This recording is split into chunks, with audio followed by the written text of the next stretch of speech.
Hello, I'm Al from AlanRule.com and also the YouTube channel Alan Rule.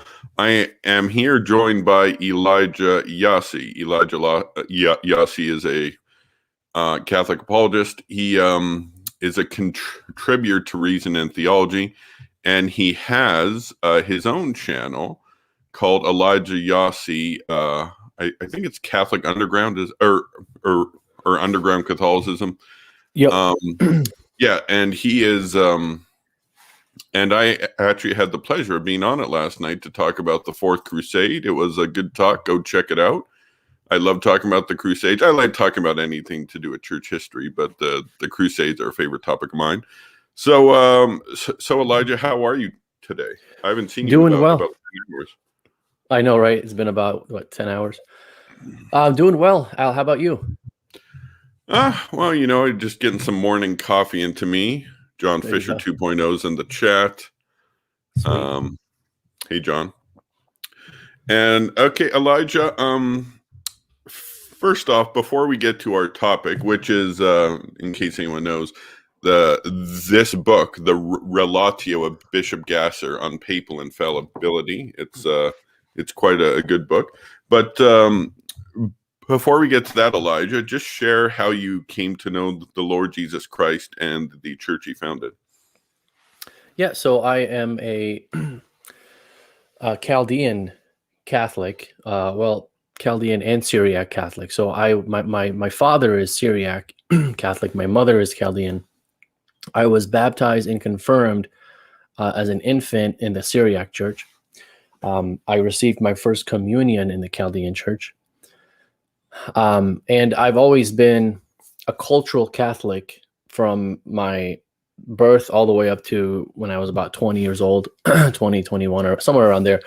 And then I just kind of got an interest in, reading the Bible and getting into Christianity, influenced by some friends. I got, as Alan put it yesterday, I got saved. So I became a Protestant when I first got into the faith, right? And that was for about a year. And then I discovered these people, the church fathers. And, I just read their works and I saw that they were not Protestant. And I saw that they had very Catholic beliefs. And I saw this development of doctrine from first century and on, from, the Eucharist, from baptism, and all these doctrines that you can see getting more and more clear as the centuries go. And you can see the church being more and more clearly Catholic. And so I just became Catholic after that. So I was only Protestant for a year. And from that point on, I've been into my faith. And it's been about 15, 16 years. And as far as the Relatio goes, the reason why I got into that is because I saw many Catholics, and I used to be a part of the Catholic Answers Forum back in the days.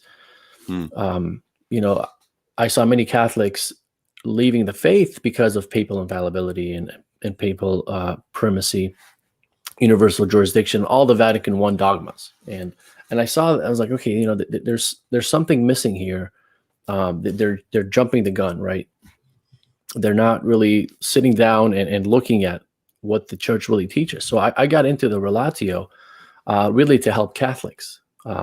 It's to help Catholics to see what the church really believes and to balance out the neo-ultramontanism that is promoted out there by some folks, and that has been promoted out there since Vatican I, and we can talk about that as well.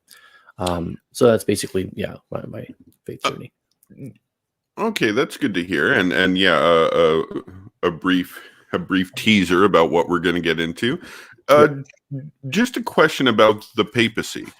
Why do you think? I've read what a few historians have said about this, but perhaps you know better than I do, since you especially like this topic. Why do you think?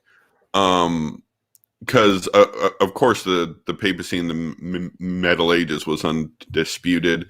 Then you have the Protestants, all of whom deny the papacy, and why didn't the Council of Trent tackle this issue? That's a good question. That's not something I've looked into. But I think the Council of Trent, that question was not really in dispute for the Catholics, right? What was in dispute from the Protestants to the Catholics was, faith alone, and Scripture alone, primarily. Now, I'm not saying like it wasn't in dispute at all, but that's not where the focus was. The focus was those two, especially salvation. That's what Trent was dealing with. Um, but I think Catholics at that time already understood the papacy to be the supreme head of the church. Where the papacy kind of started to be questioned is where Gallicanism came into the church, which was soon after that. That's when it started picking up traction, and that's what Vatican I is dealing with is Gallicanism. And so we always have to see what the church is dealing with in order to know what the answer is. Because if you don't have the context of what they're answering, what the question is, you're just going to miss it. You're going to interpret it in the lens that we have today, which we shouldn't do. I always like to put it with the Council of Orange. They were dealing with Pelagianism. And so what they're emphasizing is grace, right? And then when you have the Council of Trent, what they're dealing with is faith, and grace. And so they're emphasizing this balance of faith and works. And so it's not the Catholic Church saying works only. It's a balance, because the heresy of Protestantism at the time tried to tip the scale to only faith and grace. And so the Catholic Church balances it out. So we always have to see what the question is. Yeah, no, that's true. Like you mentioned the Council of Orange. That's kind of like the Council of Trent of the first millennium. It's not an ecumenical council, but it's a local council, and that theology was essentially repeated. Like the Catholic doctrines of grace and predestination were all repeated a millennium later at Trent, to the reformers who, in my opinion and your opinion, obviously got these doctrines of justification way off. Okay, yeah. So when were you first introduced to this document? Because a lot of people have heard of Vatican I, but not a lot of people have heard of this book. Yeah, that's a good question. I want to say it was fairly early after I became, full-on Catholic. Probably back in 2007, I want to say 2006. So it's been, 13 years, 14 years that I've been really interested in this topic. And one of the reasons why I got really into this topic in the first place is because when I became Catholic, I saw that the essential dogma of Catholicism that differentiates it from every other religion and faith is the papacy. So if the papacy is falsified, Catholicism is falsified. If the papacy is proven to be true, then Catholicism, obviously it's the only one, so it would stand alone. And so that's why it's very important, this topic. And so it was about 2007-ish, I want to say, if I remember correctly. But it's been well over a decade. You had mentioned on one of your YouTube videos that you would read this to your wife. No, so I may have misspoke there if I said that, and I know a lot of people are saying that. What I actually said was, I'm sorry for bringing this up, but no, I don't. I brought it up myself, so it's okay. So before we got married, I told her, like, I wanted to study a dogma of the faith with her, like not just a relatio, but like I just wanted to study the dogmas of the faith, like baptism, And I said, and one of the ones that I really want to study is a relatio, and not so much to read it to her at night, but to read it with her and dissect it. And I may have said read it to her. I don't know if I said that or not, but I may have misspoke. But it was more so like, let's sit down together and read this and see what it's saying. And she thought I was crazy, and I'm surprised she married me. Is your wife a cradle Catholic as well? Or? Yeah. She is also a cradle Catholic, and she's also a Chaldean. She received all her sacraments in the Chaldean Church. But we do attend... primarily, I would say we attend the Latin Mass, Institute of Christ the King. I would say about 60% of the time we attend the Latin Mass, and 60-70%. And then the rest of the times we attend the Chaldean liturgy when we can't make it to the Latin Mass in the morning. Okay. So, why did Pope Pius IX, who was, for those who don't know, that was the Pope at the time of Vatican I, why did he commission Bishop Gasser to write this document? Yeah, that's a good question. So he was commissioned to, and that's the crux of the question, right? So that's I'm glad you asked that, because really this document is the official interpretation of Pastor Eternus, specifically on papal infallibility, right? Because there's another Relatio that was written specifically for universal jurisdiction. That's separate. That's a separate issue. And so the reason why he was commissioned to write this is the Pope told him, look, you need to write this as the official church teaching, and the bishops are going to read it and they're going to vote on papal infallibility. And so that's what makes it the official interpretation, because it's what the bishops read at Vatican I in order to say yay or nay to papal infallibility. And so that's pretty common in councils, is as you have somebody who presents a dogma of the faith, puts it on paper, and then the bishops read it and vote on it. And you saw that with the recently with the synod on the family and all these other ones where these documents were given to the bishops to vote on. And so these become very important, and not everything in the documents make it into the decrees or the canons or what have you, but it becomes important to see the fuller context of what is really being defined. So that's the reason why he was commissioned for it. Was it originally written in Latin? Yeah, actually, it was originally written in Latin, and it wasn't translated into English until the early 90s. If you're wondering why this hasn't really been a popular topic or popular book out there until maybe recently, it's starting to pick up traction. It's because no one even knew what it said on it, unless you spoke Latin, or I don't know if it was in Italian as well, but it was not in English until the early 90s. Okay. And now I do understand, correct me if I'm wrong, but this is not the whole Relatio. I thought that it was, but I could be wrong. Okay. Yeah, I think it is. I could be wrong as well. I mean, yeah, you probably know better than I. So, okay. So Elijah, tell us about the contents of this book. Yeah. That's so.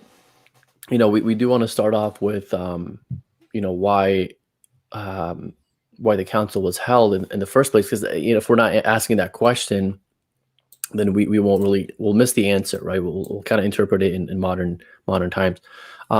So there was this heresy, as I mentioned earlier, called the heresy of Gallicanism in the Catholic Church, and obviously modernism as well was ramping up during that time, believe it or not. Excuse me. And so Gallicanism is what Vatican I is dealing with when it comes to papal infallibility and modernism, and liberalism and all that stuff. Yeah. And you'd probably say ultramontanism as well. Absolutely. Ultramontanism. And I would say, the way I like to put it, I know ultramontanism is used, but I would say neo-ultramontanism. Ultramontanism can be the correct teaching if you present it right? If it's not too emphasized. So I like to say neo-ultramontanism, but for the sake of the audience, I can say ultramontanism because that's what we understand ultramontanism to do when we say that. Not to get too technical, but and that's a great and important point, and I'm going to get into that and why that's a great point that you made there. As far as Gallicanism goes, that's the other side of ultramontanism, right? You have two sides. So Gallicanism says the Pope has no jurisdiction over the local bishop, right? Who has a jurisdiction over the local bishop is the king.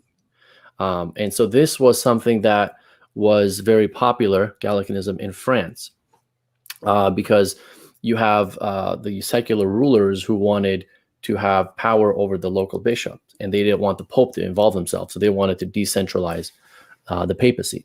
And that fits with papal infallibility, where it also goes to where the Pope, if he wants to act in the name of the universal church, he has to get the consent of the church. And he has to get the consent of the church in order to act. And without the consent, without their permission, he's not able to act. That's what Gallicanism is pushing, right? And so that's what Vatican I is answering. And we're going to see how it answers that question.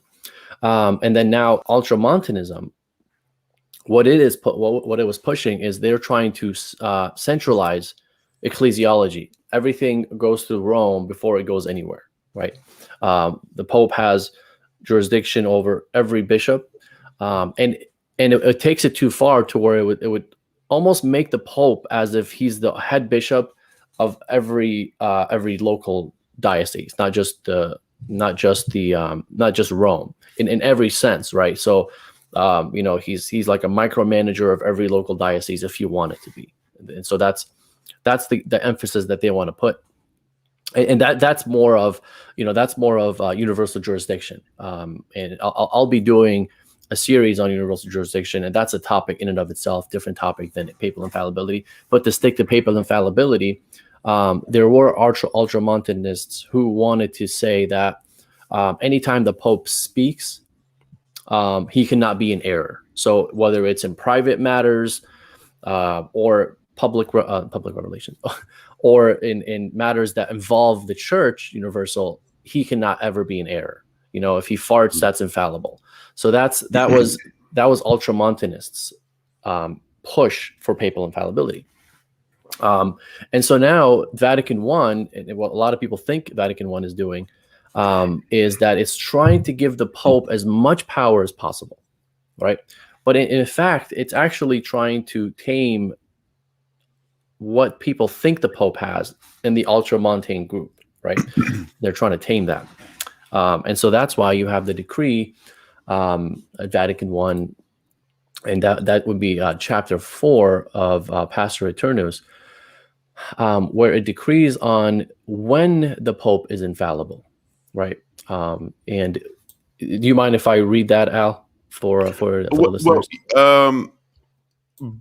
Before you do that, sure. Just a quick question. You brought up Gallicanism. Have you read Cardinal Manning's book on?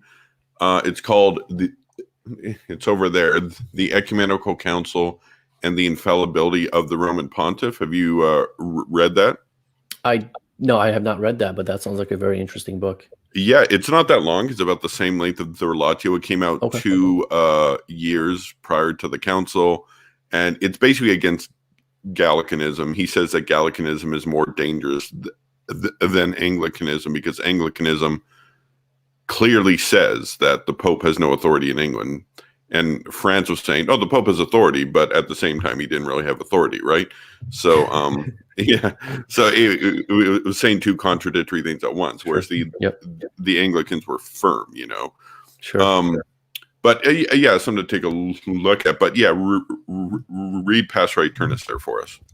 Yeah, and I'm glad you mentioned that book, because that sounds, just from the title, it's a good book. It's well argued as well, and it talks about how Gallicanism starts with Philip IV. He plants the seeds, and then the seeds get watered. And the church always knew Gallicanism was wrong, but it couldn't deal with it for one way or the other. Yep. Because the French king was too powerful, and after the French Revolution, there was no French king anymore. So yeah. And that's a great point. And do you know, just I know this is a little off topic a little bit, but do you know if that book is available for purchase or? I purchased it on Amazon not too long ago. It's a here, just hold on, I'll go grab it. Sure. I'm always down to read more books on this topic. I mean, I've read stuff that are more contemporary about Vatican I. The historical context of that council. Yeah, just create space. So it's published by Amazon. Okay. It's a quick read. It's about as short as a Relatio, and it's a great book too.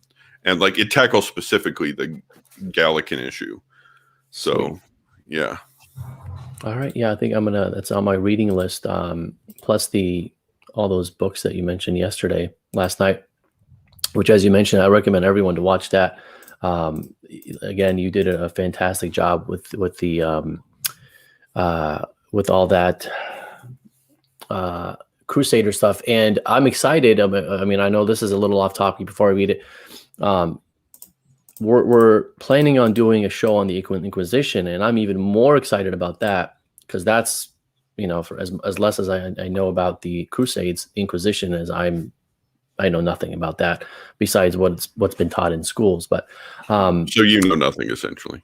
exactly, if all you know has been what's taught in schools, the Catholic, and once you learn about the Spanish Inquisition, you will be shocked how much you've been deceived in the Inquisition. You will be shocked, just as much as the Crusades, if not more, because no one knows the context about the Inquisition. And like, there's this one time, I got a little story. There's this one time I was at a birthday party for a kid, a friend of mine's kid, and his brother was there with his fiance, who was a Jew, and I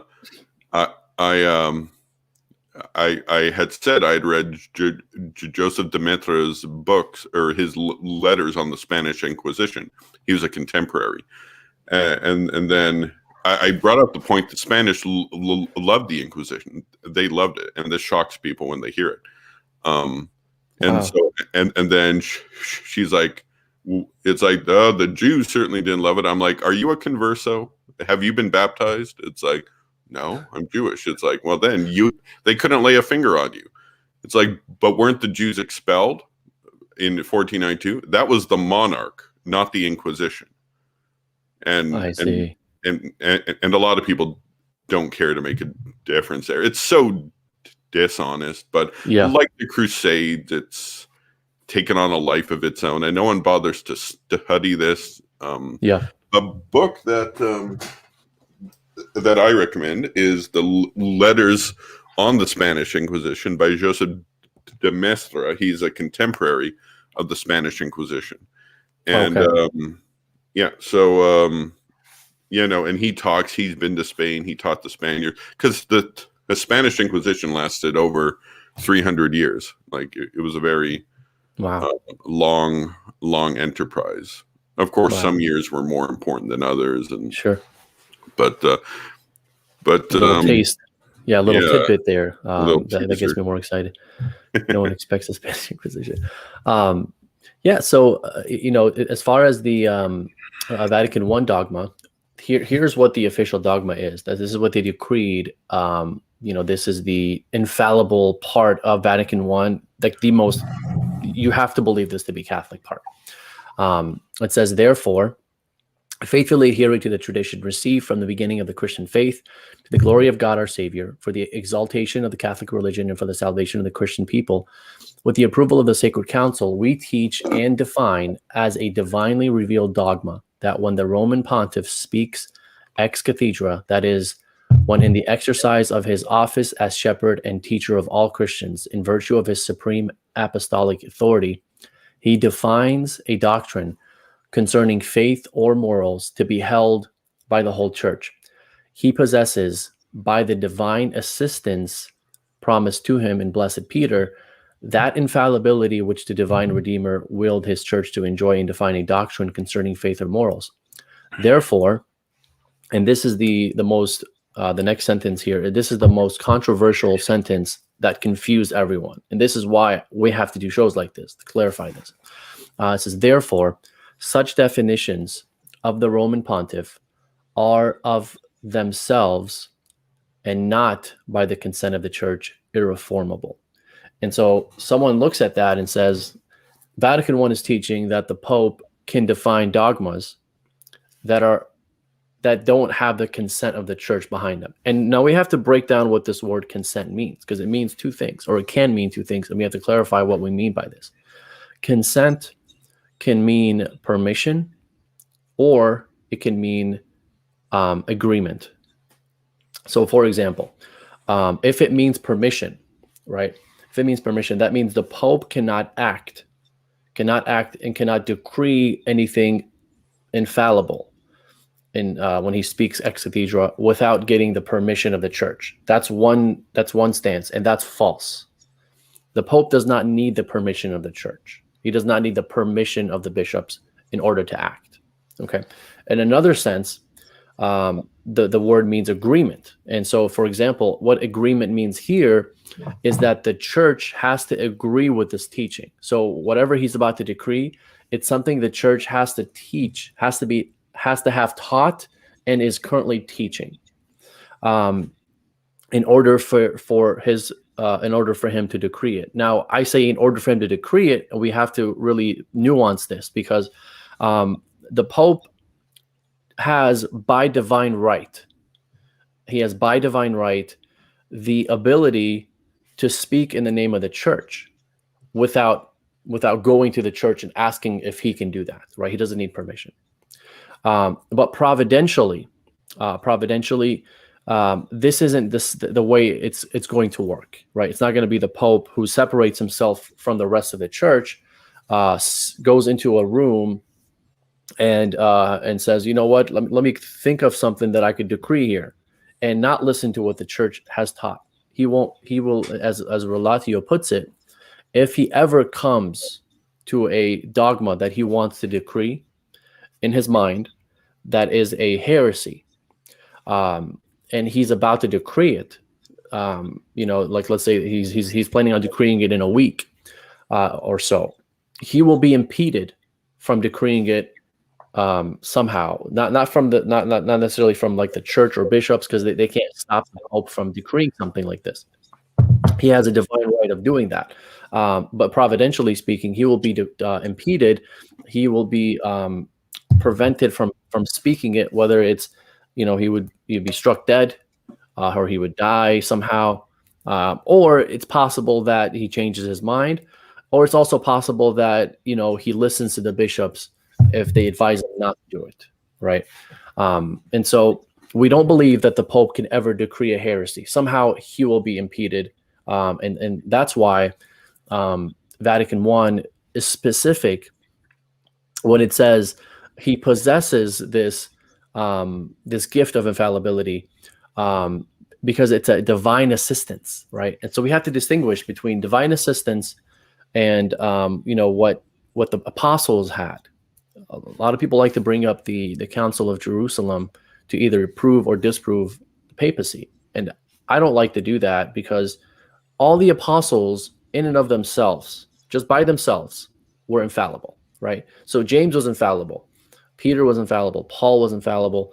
They were all infallible when it comes to faith or morals. So, well, and like sure, I've never understood the attempt to bring up the council in Acts 15 to kind of like tame the Pope's power. And I'll tell you why, because most opponents, like say most Eastern Orthodox or Protestants, say that in the early church there are episodes of the Pope trying to exert this kind of power. It's just not accepted. Like Stephen versus Cyprian, Pope Julius versus the Arians. Although to use that example, you got to side with Arians over the Catholic Pope. And like Photius, like etc. I could name more examples, but I don't believe, at least I've not come across it, they say, "Hey Pope, you can't do that." Acts chapter 15. So like right. it's interpret. Well, yeah, and I'd say the same thing about Matthew 18.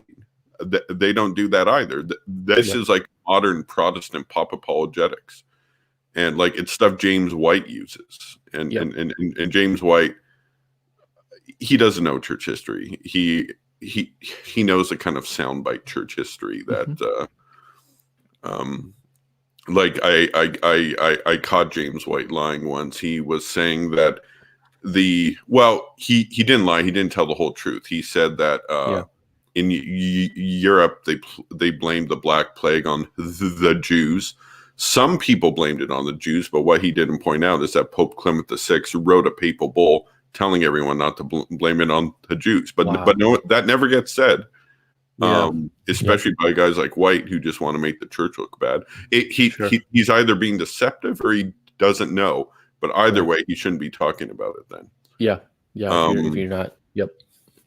Yeah, and that's the frustrating part is when you're trying to present a polemical position or you're polemical about your position and you're trying to refute the other side. You're emphasizing different points and you're not giving the whole story, right? And so that's where the problem lies. And, let me tell you a story, Elijah. I'm sorry to interrupt, but no, go ahead. I've kind of always been interested in like things that are taken for granted. I've always wanted to know the whole story. I'll give you an example. In 2015, Canada was having an election. Like, I'm Canadian, right? And I was campaigning for a local pro-life candidate in my city. And I'm in the campaign headquarters. There's a table of 4 of us. We're stuffing envelopes. There's an older guy there, and he said he had worked in Saudi Arabia for a few years. And we're kind of like, oh, do you notice anything kind of like backward there? You know, it's known to be a kind of a backward place. And then he's like, well, they executed a Filipino foreign worker in the public square. And then everyone just gasps. They're like, oh! And I'm like, wait a minute. See, I want to know the whole story. I'm like, why did they execute him? Is it a total bogus charge, or is it? And it's like, well, he had killed 2 Saudi citizens. And I'm like, oh, well, then that kind of makes sense. Maybe don't do it in public, but I mean, but I mean, he had what was coming for him if he killed 2 Saudi citizens, and he told me the story about how he killed them. But so and then as soon as that came out, the sympathy for this random Filipino kind of evaporated. So like you need to know the whole story, and it's fun to just do just quick sound bites and stuff. It happens on Twitter all the time. Happens with James White. Happens with the Anti-Defamation League. Happens with a lot of enemies of Jesus Christ. If you're an enemy of Jesus Christ, and I would consider James White. I know he loves Jesus Christ, but I'd call him an enemy of Jesus Christ. If he's trying to take Catholics away from the faith, then objectively speaking, if the Catholic Church is a true church, then he would be the enemy of Jesus Christ. That makes sense. Well, that's true, but I would not even consider all anti-Catholic Protestants to be enemies of Christ. I guess in some ways they are, but James White, I think he intentionally lies to try to get people away from the church. He lies about Vatican I, this very important topic. Like, he is not, like, I've not ever seen him quote this book. He quotes. I don't think he probably has never heard of it. Yeah, he probably doesn't even know about it. I saw a debate once between your friend. Well, I heard the debate. It was online between your friend William Albrecht, who I've also had on my show. He's a great guy, and a Puritan fan who is a friend of White. And if I remember correctly, he didn't seem to know. William Albrecht was quoting the Relatio, and if memory serves me correctly, I don't think Puritan fan knew about this document. I could be wrong. I'd have to go listen to it. But William is trying to stress the importance of this document while it's kind of getting forgot about by Puritan fan. And we don't have to go too far into seeing that. If you just look at it in our own house, in the Catholic Church, I would say most Catholics, and when I say most, I would bet my life that it's probably over 90% of Catholics have never even heard of this Relatio, or obviously have never heard of it. They never read it. And those who have heard of it, some of them haven't read it, right? How many people own that book, right? That's how you're going to be able to read that Relatio. So it's an in-house problem that went out to, if you don't know it in your own church, then they are not going to know it outside of that, right? So I would say, and obviously it wasn't translated until the 90s. So that's, over 100 years after it was written. then it was translated into the vernacular. So that's the problem there. So it's our job, and I would say we should take some responsibility in people not knowing about it, because we need to go out there and tell people about it. I remember one time I used to be in this Eastern Orthodox group on Facebook. I think it was called the War Zone, which I think I got kicked out of that.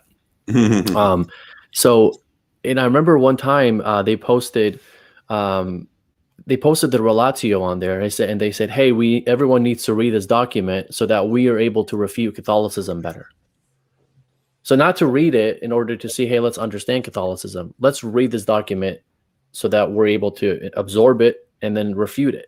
It's like, it's polemical, right? You're just assuming the other side is wrong. Before you even read it, you're assuming they're wrong. But to me, I'm just curious, how did the other Orthodox in that room react to it? It didn't get that much traction. People didn't really comment about it much. It was just ignored for the most part. So they didn't even want to read it to refute it. Yeah. Wow. Yeah. Yeah. Because I know, as far as I know you've been doing those videos against Ubi Petrus. As far as I know, he's the only one of these Eastern Orthodox apologists who has actually read the Relatio. He does misrepresent it. He does misrepresent it. You've showed that, but I mean, I don't think Jay Dyer has shown any evidence of. Oh, okay. I don't want to mention names. I shouldn't have mentioned him, but I'm just saying I don't see a. Yes, to Petrus's credit, he did actually bring this up and quote it.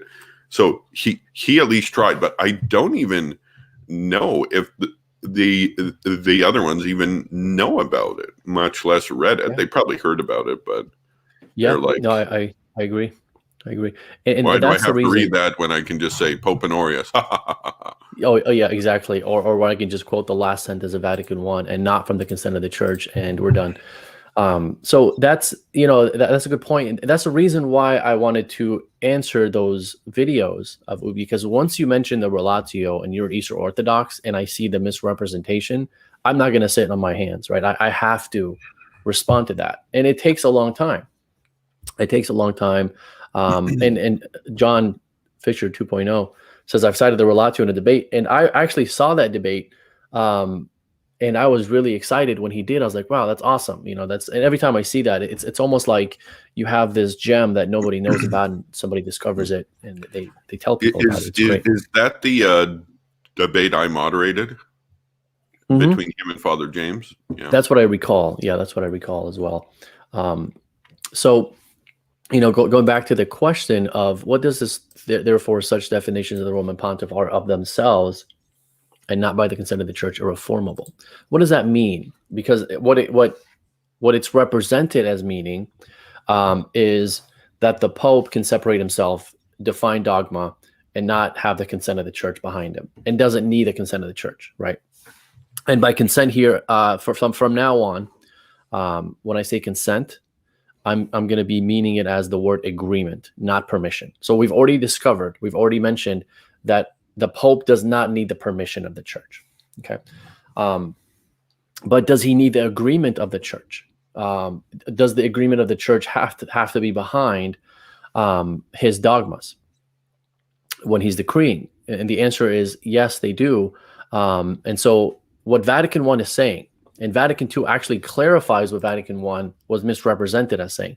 But what Vatican I is saying is that the Pope's definitions are in and of themselves irreformable and not by the consent of the church, because it is a promise given to Peter by Christ to make sure that when he speaks for the universal church in the name of the church, when he speaks the mind of the church, when he does that, he is prevented from speaking any error. Okay. And so what it's actually saying, this is all it's saying, is that the infallibility does not come from the consent of the church. It comes from the fact that Christ gave this gift to Peter. And so that's, and Peter and his successors. Obviously, the Pope is Peter's successor. And so that's why he doesn't that's the whole point of this not from the consent of the church thing is, right? That's the whole point. And the reason why it's in there, it's to refute Gallicanism that says that the Pope needs the consent of the church in order for his definitions to be infallible, right? But he doesn't need that consent in order to be infallible. He needs that consent because, and here's why he needs that consent, because here in Vatican I, it says, this is chapter 4 of Vatican I, paragraph 6. So what I read before was paragraph 9. So a few paragraphs before that, paragraph 6 says, "For the Holy Spirit was promised to the successors of Peter, not so that they might, by his revelation, make known some new doctrine, but that by his assistance they might religiously guard and faithfully expound the revelation or deposit of faith transmitted by the apostles." So in other words, the Pope has this what we call treasure, right? Treasure where all the dogmas were put in it. Let's put it that way, kind of get a picture, by Christ and the apostles. That's the public revelation. They're all in this chest, this treasure chest. And this is given to the church to guard, right? And so when the Pope is speaking for the name of the church, he can only speak and declare what's already revealed in that treasure. He can't go outside of it. So if it's in the treasure, that means the church has always believed it.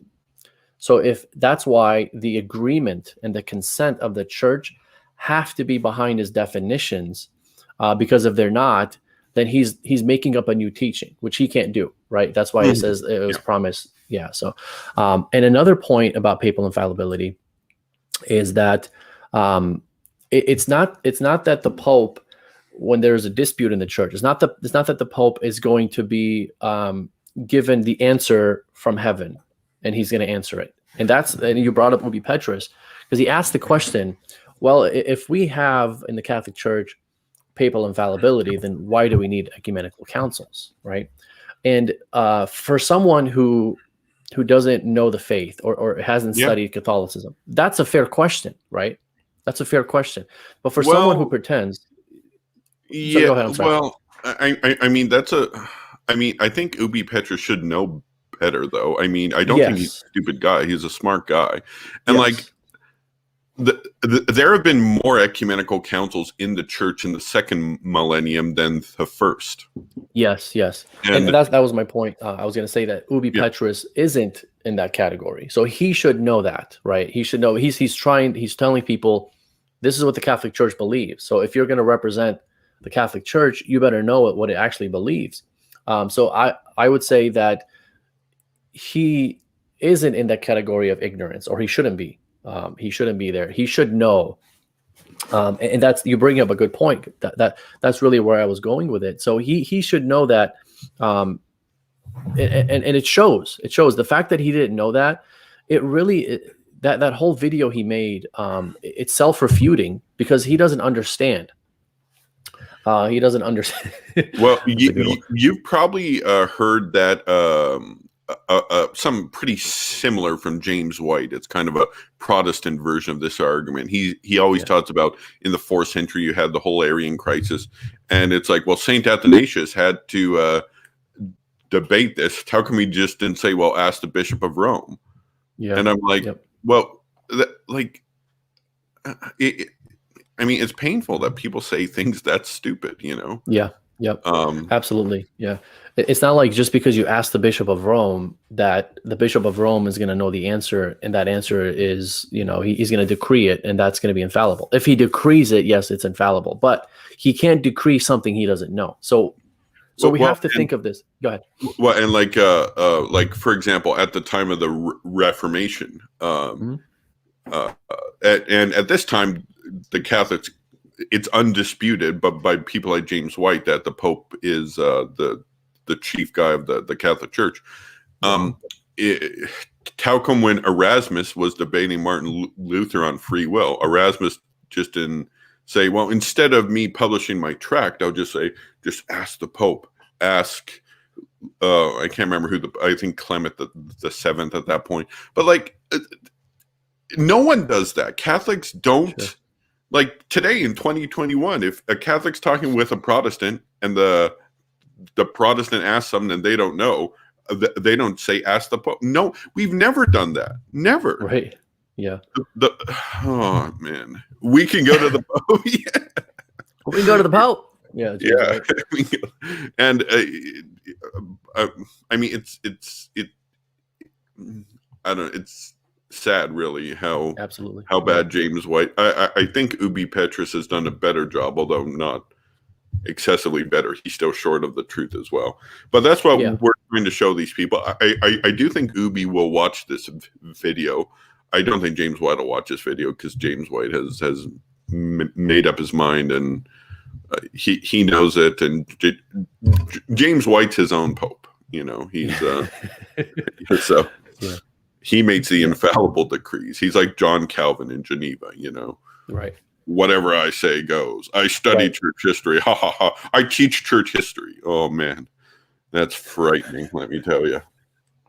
Yeah, I think with James White it's a little more personal. It seems like to me, but I can't read the man's heart, but it does seem that way. You know, his sister did convert to Catholicism. Not that it's personal for that reason, but I'm sure that adds to a reason. But yeah, that was that's going back to what Ubi was trying to say as far as like, why do we need ecumenical councils if you have papal infallibility? Well, here's why. Because papal infallibility, if the Pope is going to decree something, and he doesn't know the answer to this question, he better find out the answer before he decrees. Because if he doesn't, and he really believes in the gift of papal infallibility, it's a gift of prevention from error, not leading someone to the truth. There's a difference here, right? The Pope isn't going to be given this answer from heaven, struck down into the Pope's brain that says, hey, the question is blah, blah, blah, and here's the answer, right? So free will or predestination, that's the question in the church. Here's the answer to it, Pope. It's not like that, right? What it is, papal infallibility is the Pope has a moral obligation of seeking the mind of the church, the consent of the church. And the primary way of doing that is he goes to the bishops, because if he asks the bishops, they represent what the church believes on a universal level. So if the church believes it, if the church believes that this, and that's why he'll pull the bishops. That's what he did with the Immaculate Conception before he decreed, and that's what he did with the Assumption before he decreed. Two different popes, obviously, 100 years removed. They pulled the bishops first before they decreed it. Why did they do that? Why would the popes need to pull the bishops if he has all the answers? Well, the answer to that question is he doesn't have all the answers.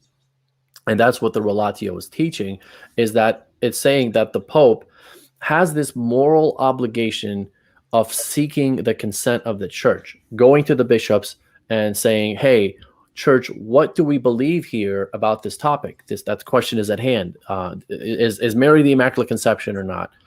Did Mary assume into heaven or not? And so the popes go to the bishops then go to the priests, and the priests go to their congregation and say, hey, church, do we believe this? The priests take that answer back to the bishops take that answer back to the Pope. And so now the whole church is involved in this decree, because the Pope is speaking the mind of the church. That's what he's doing in papal infallibility. He's speaking the mind of the church. And so now we get to a point to where the Pope has the answer. And so he, in a sense, just held an ecumenical council without holding an ecumenical council, right? And so that's why you still need ecumenical councils, because the ecumenical councils are for the Pope to know what the mind of the church is. And when the mind of the church speaks, he consents to it. And when he consents to it, then you have an ecumenical council, body and head and body working together. Yeah, I'm actually, like you talked about the Assumption. I saw you going on there, so I grabbed this book. This is a chronicle. I make a lot of use in my studies with church history and Islam. It's called the Chronicle of Saint Theophanes the Confessor. Are you familiar with this book? No, I'm sure William is, but I am not. He's really into that stuff. Yeah, no, Into this I topic. use this book all the time in my research about Islam, about church history and the Byzantine Empire. He was a monk in Constantinople in the 9th century. He's a saint in both the Catholic and Orthodox Church, actually. And he Oh, talks wow. about. I couldn't find the reference, but he, he he essentially talks about how they when basically in 717 and 718, the Umayyad Caliphate had a huge assault on Constantinople, like 120,000 soldiers. They assaulted Constantinople for over a year, and then eventually they gave up and withdrew. Sure. And Wow. they withdrew on August 15th. And that, as you know, is the Feast of the Assumption, or as they call it in the Greek Church, Dormition. Right. That's what they call it. It's essentially the same thing. And they dedicated the victory to the Virgin Mary. They said she watches over the city. So, I mean, at that point, it's a feast day. So it's celebrated in the liturgy. That means it's already been around for a long, long time. And so it's not like Pope Pius XII in 1915. Of course, James White would have you believe is like he was too trigger happy. He just wanted to do that. It's not like this was anything new. Catholics in 1949 and Catholics in 1951. It's Yeah. not like we believe two different things now. It's like, no, you know, Right. just the time has gone. The last shred of doubt has been removed. Yep. So we'll rubber stamp it essentially. Yep. Absolutely. That's papal infallibility, right? What you said. So it's you got to know what the mind of the church is, because, like we said, the mind of the church is inside that treasure that we talked about that Christ gave to the church. Here are all the teachings, the public revelations. And so the Pope has to go in there and see if the Assumption or the Immaculate Conception is in there. And the way he does that, it's not a literal treasure that he has, but in the way he does that is by going to the bishops and seeking their consent, agreement. Hey, do you guys agree with this teaching? Is this a real teaching of the faith? And if the majority of them say yes, then that's an indicator, okay, the church believes this, because it can never happen to where the church has the Pope alone having the answer and the Pope alone being the only Orthodox bishop in the church. It's very important. The episcopate is also infallible. The church is infallible as a whole. It's not just the Pope alone who is immune from speaking in error as far as for the universal church. When the bishops are answering a question of the faith, it can happen to where all of them fall into a heresy and the Pope stands alone. That's impossible, right? That's impossible, because the episcopate is also infallible. The bishops are infallible when they speak for the name of the church. Now, going to the moving forward to the book of the Gift of Infallibility and the Relatio, the person who translated it, his name is Father James O'Connor, and he has a commentary on what the Relatio says, right? And so basically he says, and I have the Kindle edition. Yep, that's the book right there. I have the Kindle edition for this, so it's if you're in the Kindle, it's 1646 location there. But what he says is, he says, in a sense, before I actually read this, let me just point out something here. There are three words that the Relatio gets into what the papal infallibility dogma is. Okay, one of those words is it's separate. Papal infallibility is separate. Now, and then he goes into defining what that is. And here's a commentary from Father James on that word separate and what the Relatio is saying. He says, in a sense, says Gasser, papal infallibility may be called separate, since it is given by a special promise of Christ, produced by a special aid of the Holy Spirit, and given to one who serves a unique role in the church. As such, it is not identical with the gift of indefectibility and infallibility in truth promised to the entire church. Having said all that, however, Gasser is insistent in pointing out all the ways that papal infallibility is not separate, insofar as it is not apart from or opposed to or set over against the entire church. So in other words, yes, papal infallibility is separate. However, what that word separate means is that the Pope is the only one who has the gift of speaking for the name of the church. But it's not separate in the sense that when he does that, he separates himself from the church and then speaks. It's he goes to the church and seeks the consent, seeks the mind, and what does the church believe? This is how it ordinarily works. And then he gets that information, and then he declares what the church's mind is. The declaration that he's doing is the infallible part, the ex cathedra. And he continues, and he says, the Pope can teach infallibly because he receives the gift of inerrancy as chief teacher of the church when he is defining a truth of faith or morals for the entire church. Furthermore, the cooperation and assent of the church is always an aspect of papal infallibility. The Pope is morally bound to use all appropriate means for ascertaining revealed truth, among which is the seeking of prudent advice from whatever source necessary. This moral necessity for seeking counsel comes in part from the fact that infallibility does not work by way of divine inspiration.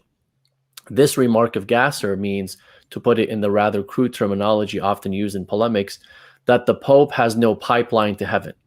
Well, there's your answer to the objection. If the Pope is infallible, why do we need ecumenical councils? Because he doesn't have a pipeline to heaven, right? He says it is rather a divine assistance that guarantees that after consultation, study, and prayer, he will never make a mistake when he definitively proposes a truth to be believed by the entire church, or definitively rejects an error as something that must not be held by the church.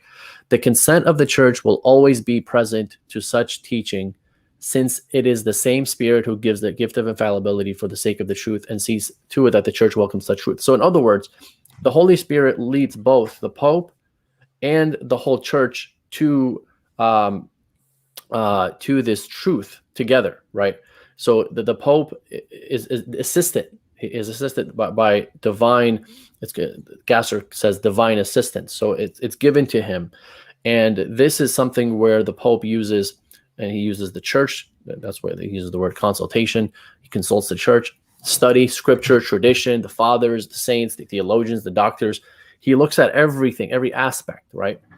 Once he has full information on what the church believes, what the mind of the church is, then he speaks that. So it's not a pipeline to heaven. It's actually something the Pope has to put in work in order to know what the answer is.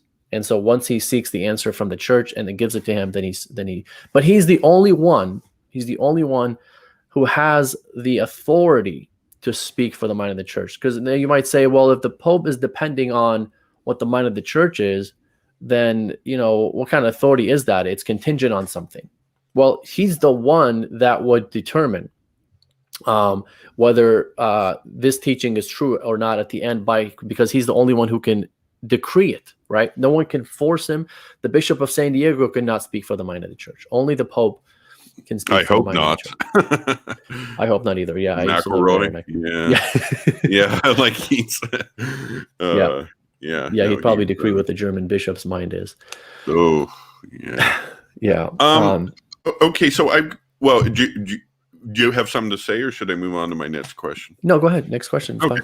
So in this book, I read it for the first time a few months ago. He specifically highlights 3 important councils that everyone should take heed with, and they are the Council of Constantinople 869, also known as the Fourth Council of Constantinople, the Second Council of Lyons, as they say in English, and the Council of Florence in the 15th century. How come he stresses these 3 councils?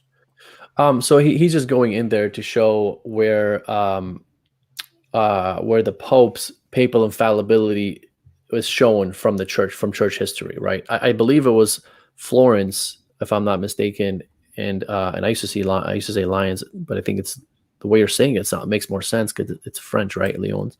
Lyon, yeah. Those are the ones that spoke on the authority of the Pope, right? Those two councils.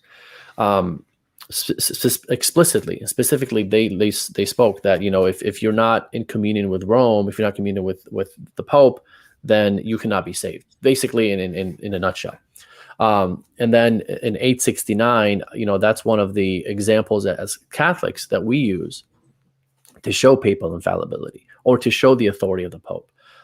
You have also examples that we talked about that yesterday, but 649 he could have used that, but he just used these three examples, not as these are the only three, but to him these were like the best ones to show in history where papal infallibility has been taught in the church, and you can see this evolution, and now we're at Vatican I, and now we're going to decree it because it's not something new. This is something that we've always taught from 869 all the way to the 13th century and the 15th century, and now we're in the 19th century, and we're going to decree that. So yeah, I don't know if that answers your question, but that's in a nutshell.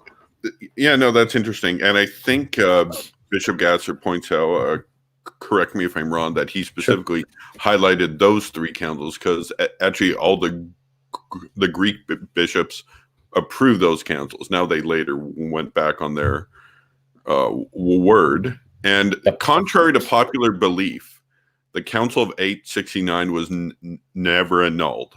The only because I know the Council of 879 claimed to annul that council. However, if you read the letter carefully, the only thing the Pope approved from 879 was the rehabilitation of Photius. If you read it in Dvorak's book, I think it's page 206 or 208 or something like that, he only says he accepts the council's decision to rehabilitate Photius. He doesn't say, I accept the council in toto.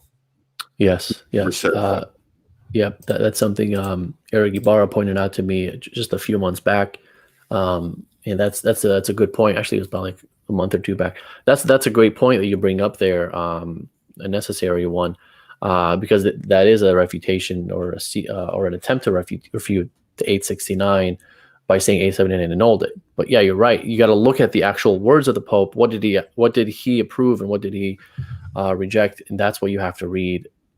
As you always say, the primary sources, right?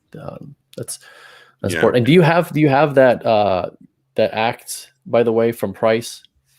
I have what? 649. What council? What was it? The Constantinople one, the Constantinople 3, I think. That's in 680. I don't think that's out yet. I don't think that's out yet. They have the Council of Trullo out, which is kind of like a kind of council that happened after in 692, and I think that's the next one I'll buy, actually, because it's cheaper than all the others. But no, it's tough times in this economy with the China virus and all that stuff. But so, very controversial way of putting it. Well. So it's tough time. So I'm going to spend my money wisely, and that's probably the next one I'm going to go. Price hasn't come out with Third Council of Constantinople yet, but for the for the whole Council 869 and 879, you got to read Dvorak's book. Now, be careful, Francis Dvorak. He provides a lot of documents, but he spins them. So keep in mind, his commentary is only his commentary. Right. He's not a great scholar, but he provides the documents. Read the documents. We're bound to the documents. We're not bound to what Dvorak says. I don't like Dvorak, to be honest. Yeah. I think he's a traitor. But I do think he produces the documents, and you got to read them. Like, look at the letter from that the Pope wrote to the emperor. I can't remember what emperor it was, that's the book to get a hold of. But like all books, like Father Price's books too, the only thing we are bound to, this is Council of Lateran 649, the only thing we're bound to in this book is the actual documents and the letters of the popes. Sure. Not the commentary. The commentary could be right. It often is. but there's mistakes in it too. Yep.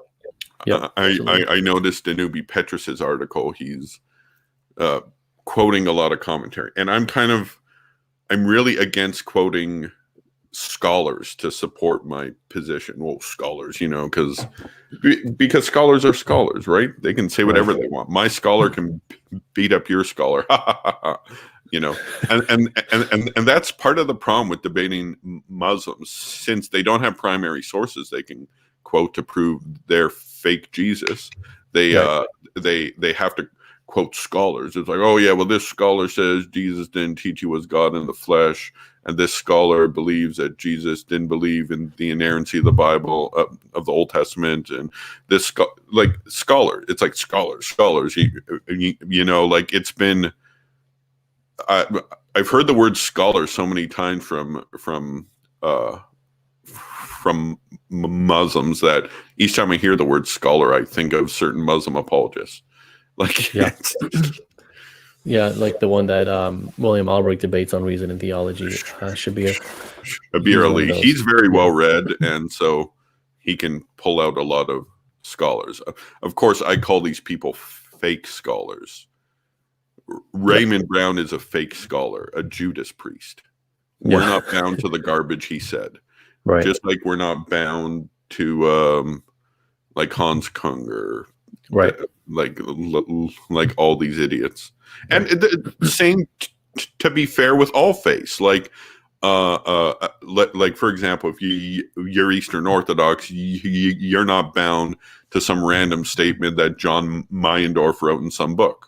No, you're bound to the. Of course, there's no papal declarations, but there's documents they're bound by, right? Yep. So like I'm kind of against doing the whole scholar. I really like primary sources because you can't dodge that. Right. Yeah. I'm pretty much with you there, and it's frustrating because academia. There is, like we talked about yesterday, there is this worship of academia. And that's why you have all these scholars, people quoting them, and Ubi does that all the time, and especially Catholic scholars, because a lot of times they work against us because the new cool today is to go against the Catholic Church, even if you're Catholic. You're a genius if you can find something that goes against the Catholic Church and the papacy, and if you can just put a little commentary there that does that, that's really cool. That's revolutionary, eminent, supremely authoritative. Oh, by the way, if you ever debate Muslims, be prepared to hear the name Bart Ehrman. Oh man. Oh wow. Yeah.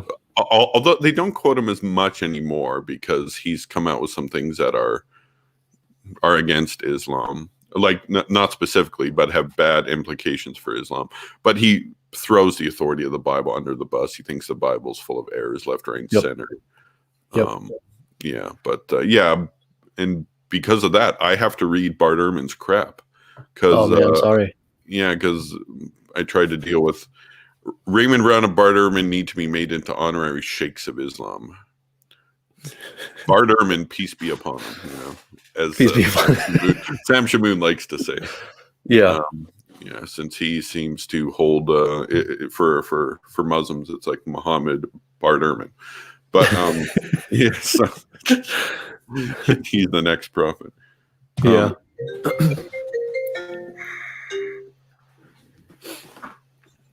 I just had a call. No worries. As far as do you want me to continue with the contents? Because I haven't even, we've been like over an hour. We haven't even read any contents from the Relatio, and I'd hate to not read anything from it. So here's something from the Relatio. This is page 36 in the book that you have. Actually, this is page 36, the Kindle edition. I hope it's the same page for you, but it may be a different page number. But he says, indeed, since we believe, and this is Gasser, we believe that the Pope is infallible through the divine assistance. By that very fact, we also believe that the assent of the Church will not be lacking to his definitions, since it is not able to happen that the body of bishops be separated from its head, and since the Church universal is not able to fail. In other words, the Pope, when he decrees something, we believe that the church will also have that same faith, same belief, same decree. And by the way, is it the same page number or not? I don't know if you No, found it. on this Okay. page, it's talking about the formula formistas on page 36. So it's not No, the that's not even close. same Yeah, okay. page. I see. Yeah, so it's the fact that the Pope is and the bishops are always going to be in unison in this, right? The church and the Pope together, right? They're going to act together. So when the Holy Spirit, I have to say, like, allows the Pope to decree something, when he allows the Pope to decree something, that means it's something that is infallible, right? He also makes sure that the church also believes that same teaching, right? So that way the head and body are on the same page on it, right?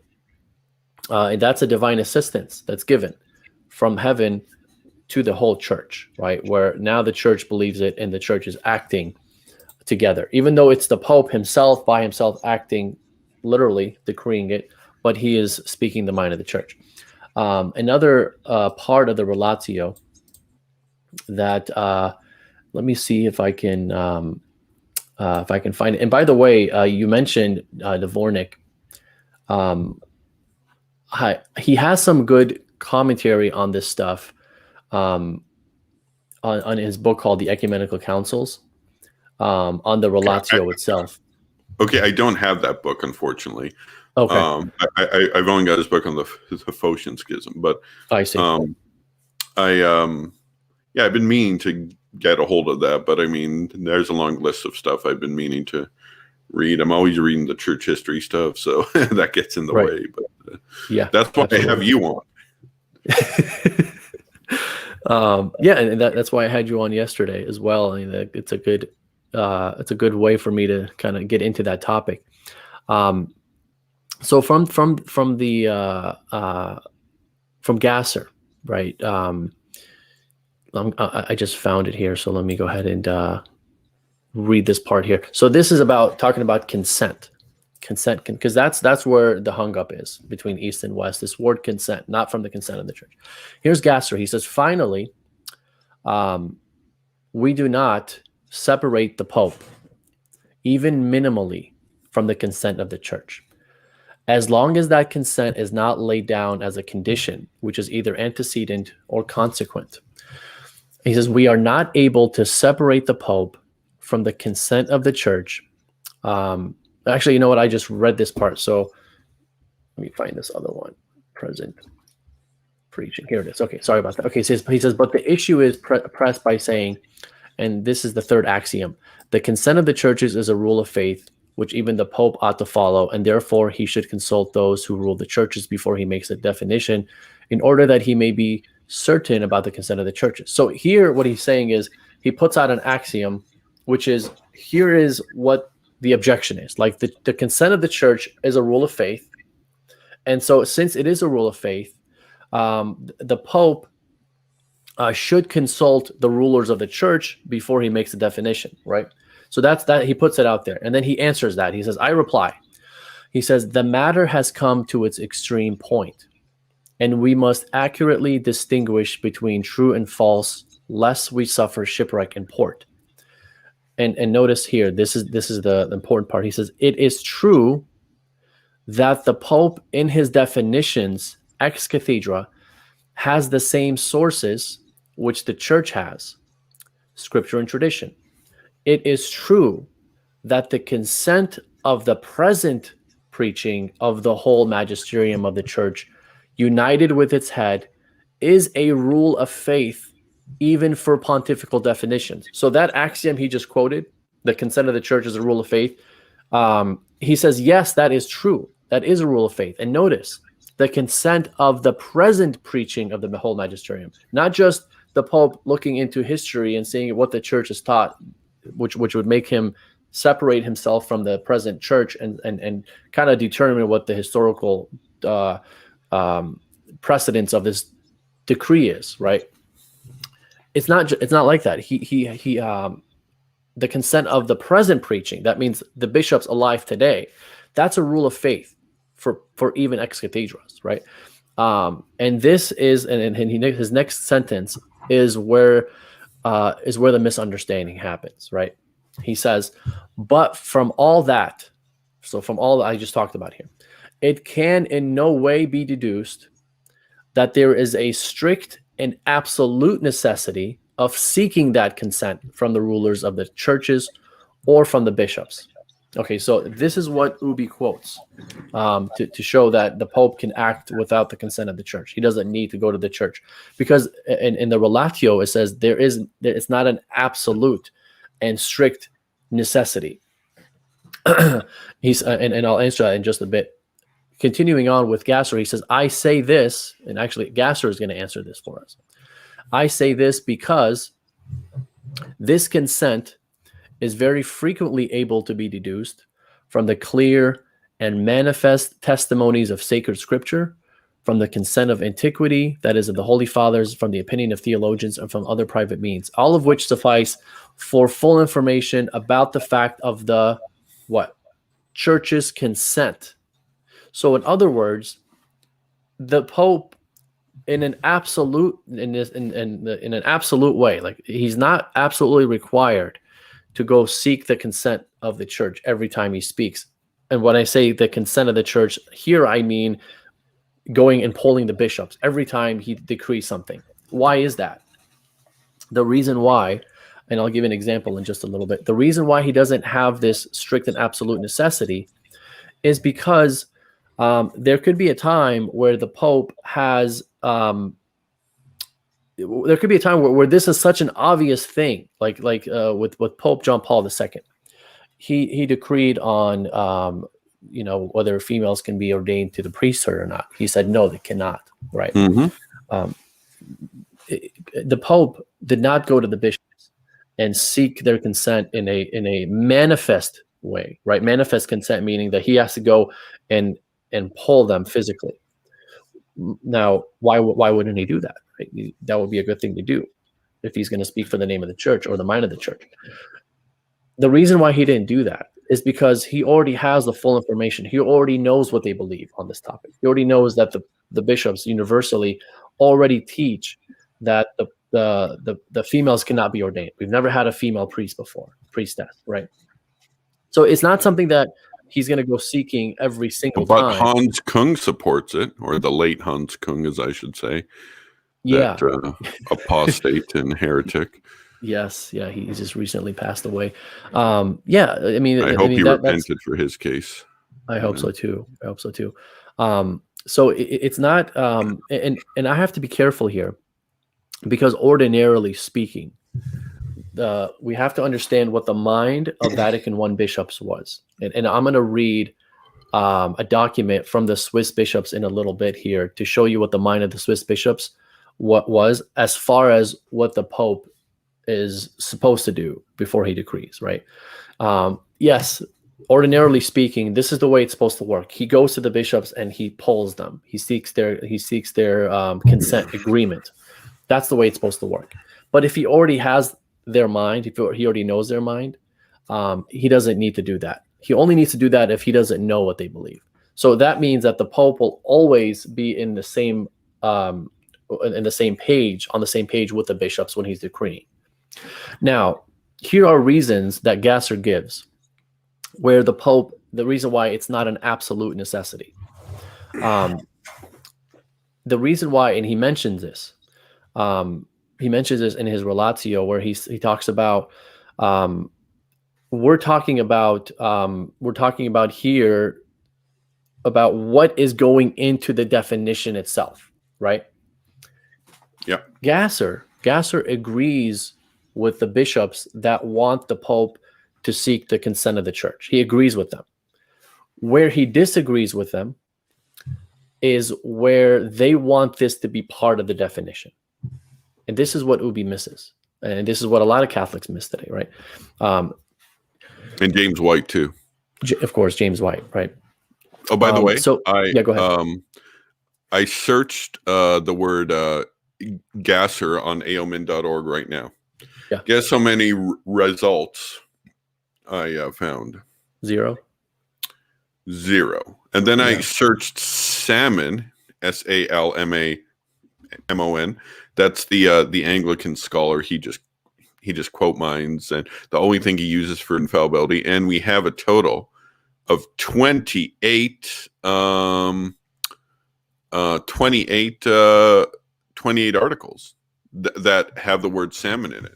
So I mean, yeah, he learns. He doesn't need the Relatio. He has George Salmon to work with. You know, why read our own documents to refute our thing and to learn about what we believe when you can read Salmon, who gives, according to George Salmon, Pope Agatho is the first guy to use Luke 22:32 in favor of the papacy, and James White said that in debate, and like that is idiotic. That's idiotic. You know, it's been used multiple times earlier that I know about. I'm sure there's a bunch more, but yeah. So like that just shows how much he cares about learning about our beliefs. But yeah, continue.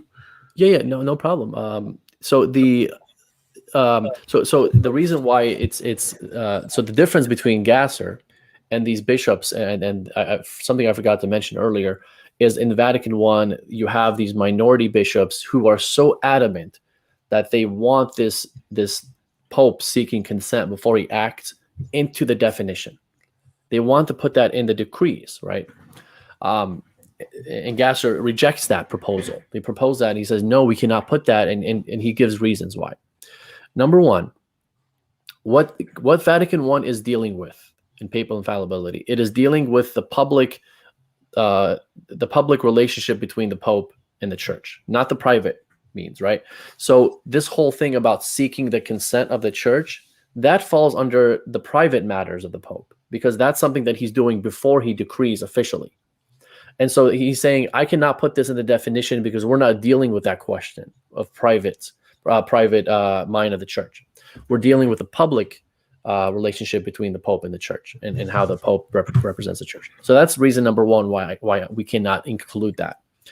Now he would say, yeah, minority bishops, I agree with you, and we all agree with you, and that's the mind of the Vatican I. The majority of the Vatican I, their mind was saying the Pope is to seek the consent of the Church by going to the bishops. Their difference between Gasser and his crew and those minority bishops is whether that should be included in the definition or not whether that's what the Pope is supposed to do. Because Gasser says that the Pope has a moral obligation of seeking that consent. He's seeking the full information before he decrees, right?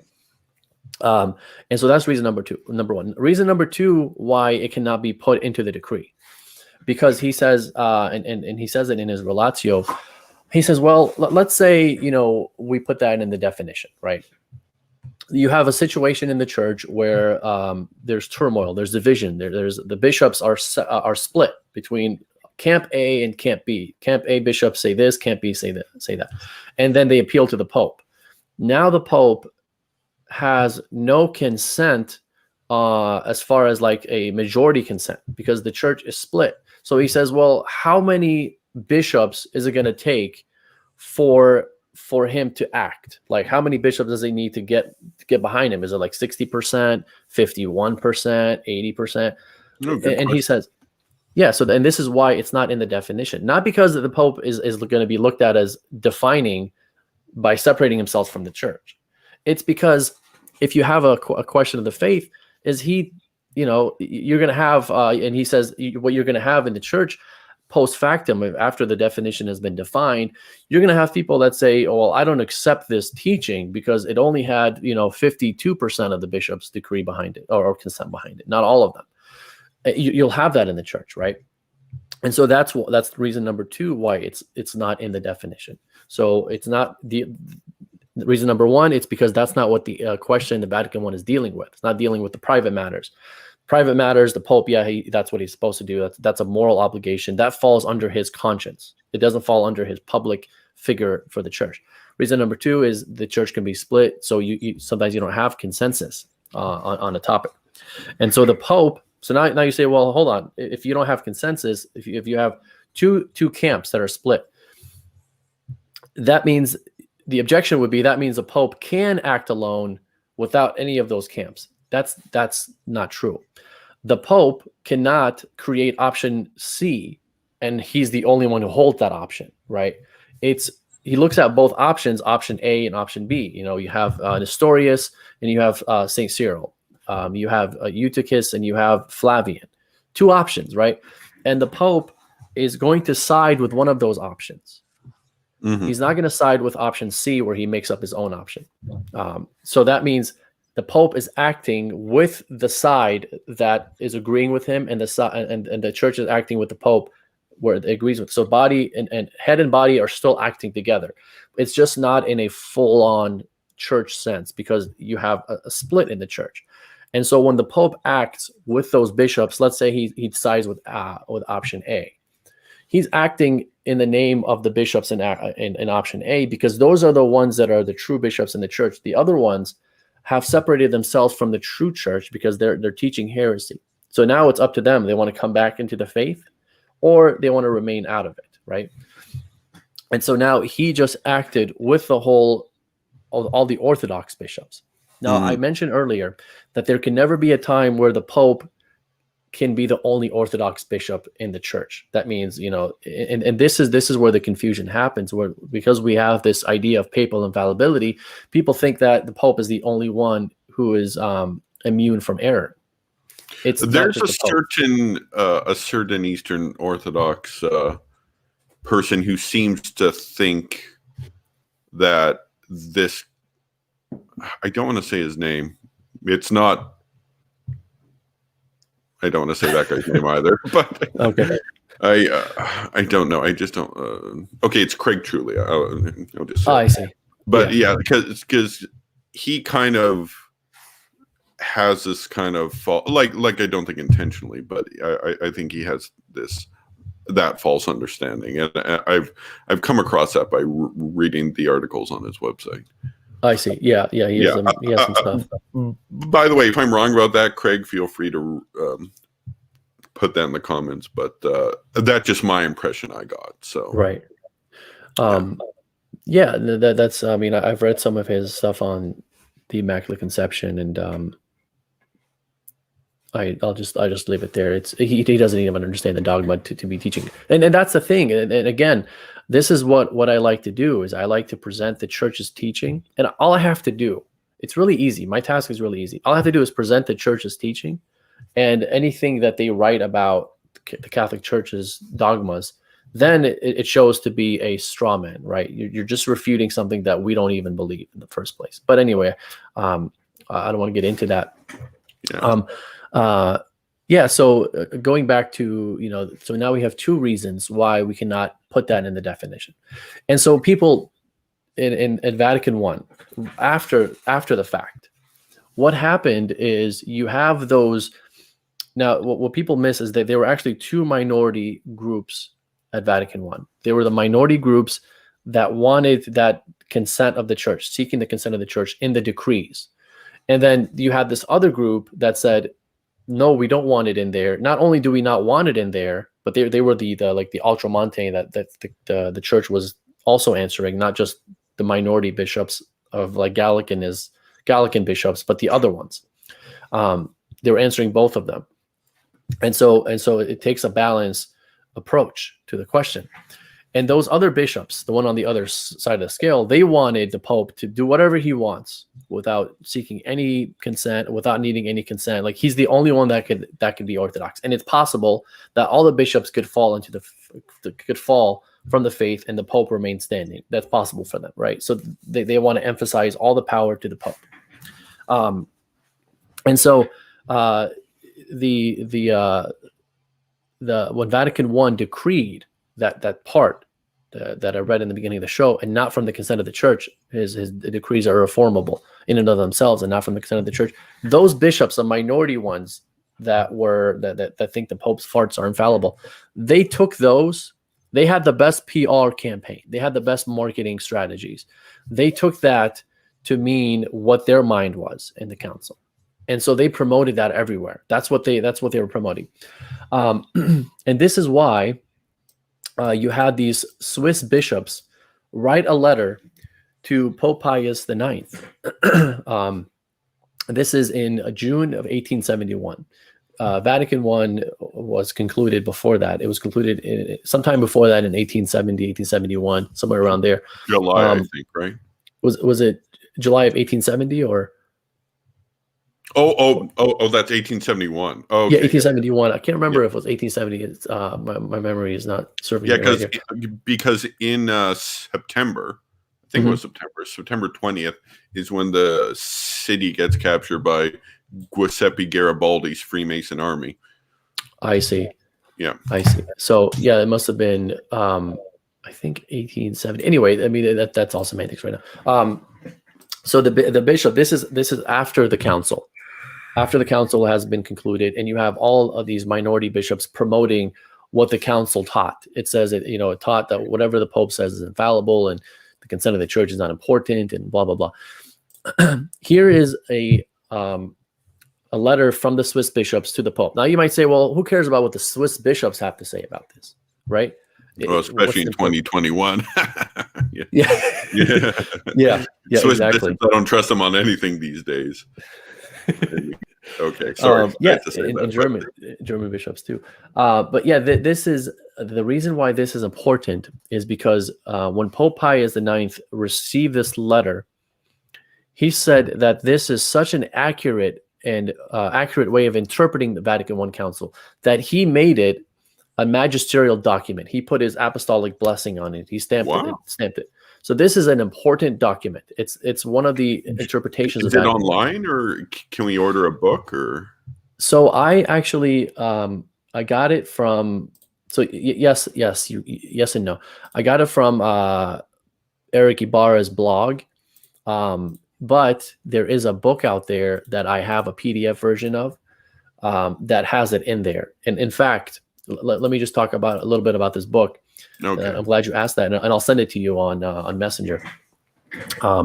This is a book called "The True and the False Infallibility of the Popes," a controversial reply to Dr. Scholt by Dr. Joseph Fessler. So Dr. Joseph Fessler is the one who wrote this book at the time in 1870s, right? Or sometime in the late 19th century. And what he's trying to do in this book, and he himself was a bishop at the council, Dr. Joseph Fessler. What he's trying to do is he's trying to clarify what Vatican I taught to the Protestants.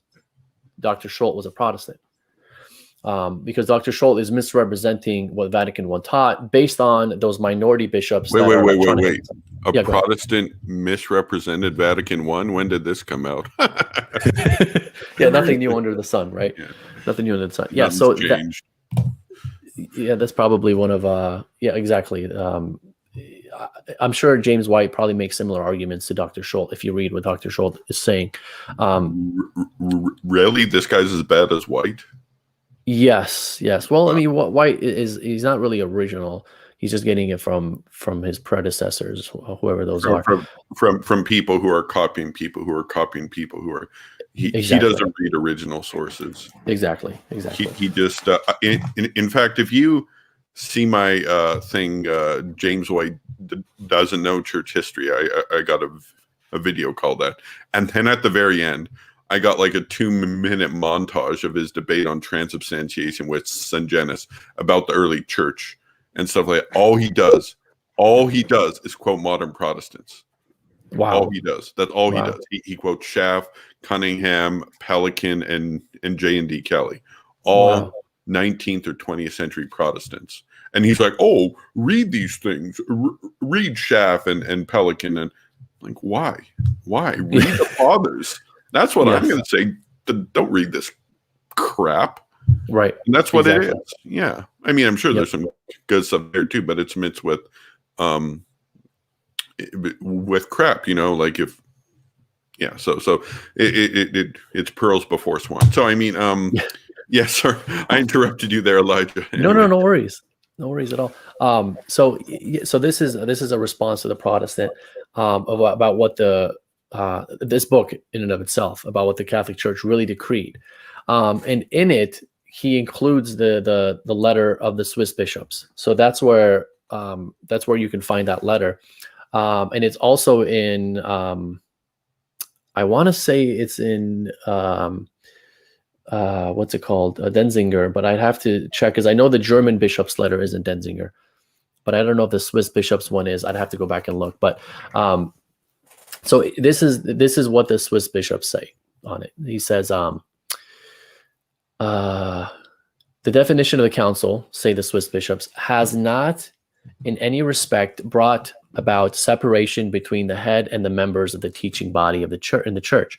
After the council, as before, the popes will exercise their office as doctors and chief pastors in the church, without forgetting that the bishops are appointed with them by the Holy Spirit, and according to the constitution of the church, as successors of the apostles, in order that, in concert with the pope, and in subordination to the successor of the prince of the apostles, they may govern the church of God.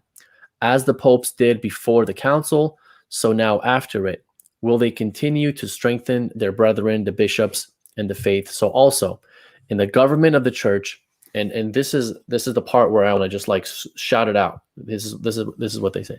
In the government of the church, never will they undertake anything which concerns the universal church without taking the counsel and advice of the bishops. As they did before the council, so now also afterwards, will the popes summon councils, ask the advice of the bishops, scattered over the world, use every means in their power to obtain full understanding, respecting that deposit of faith which has been confided to the church. It will be according to this only an immutable rule of faith that they will decide, as if in a court of supreme and last instance, and infallibly for the universal church, all questions which can possibly arise on the matter of faith or morals. So, in other words, the popes will always go to the bishops.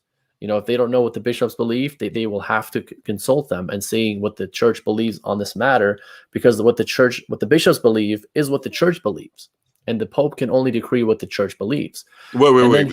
That's not what James White says, though. So what gives? So what gives? Yeah. Yeah. So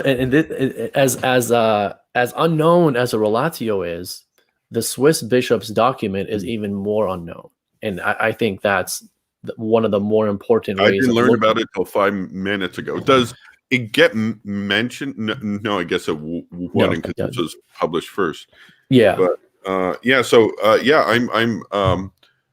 I'm fully prepared to learn about this. No, this is great even for me of this document, because I mean, it just, and I promise you, if Gasser's Relatio is not on aomin.org, the Swiss bishops won't be on aomin.org either. Yeah, that's not something you even have to look. That's I can bet my life on it. So and then he continues. So where can I get the Swiss bishops document? So if you go on, before I continue reading it, if you go on Google and you just type in the true and false infallibility of the popes, a controversial reply to Dr. Schulte, SCHULTE, by Dr. Joseph Fessler, FESSLER, and then just put PDF after that. You should be able to find the book in PDF format. If not, I'm going to try to find it. I had it and I accidentally closed the window when I had it. I'm going to try to find it and send it to you. And then I'll also include it in a link in the comment section when I do find it. And then you can do a word search for Swiss bishops or Swiss, and you can find the letter written there. And you know where you won't find this? At aomin.org. I'm just kidding. Sorry, I'm taking all these shots at White. No worries. Right, until you prove that you've at least read the Relatio, I'm going to take little shots at you. Yeah. So, we can go to the Pope. Yeah. So we got the Pope. We got the Pope. Just go the Bishop of Rome, Saint Athanasius. You know, why just go the Bishop of Rome? You know, he knows everything. He's the divine encyclopedia that God has given the church. Yep, exactly. Yeah. There you go. He's a decree machine. His decree is all day. Anything you need him to decree, he'll do it.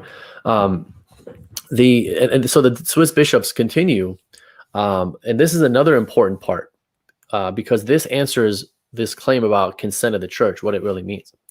They say, nevertheless, even when the popes use all possible means to obtain profound knowledge of the question of the faith, which is under consideration, as the duties of their office require. Again, moral obligation, even if they have all the information, as their duty of the office require. Yet, is it not this purely human knowledge, however complete it may be, but it is the assistance of the Holy Spirit, that is to say, it is special grace of his state peculiar to himself, which gives the Pope the indubitable assurance of infallibility, and which guarantees to all the faithful, with an absolute certainty, that the definitions of faith of the supreme teaching authority of the Pope are exempt from error. So in other words, the Pope, yes, he is morally obligated and bound to seek the consent of the church by going to the bishops and seeking their mind, right?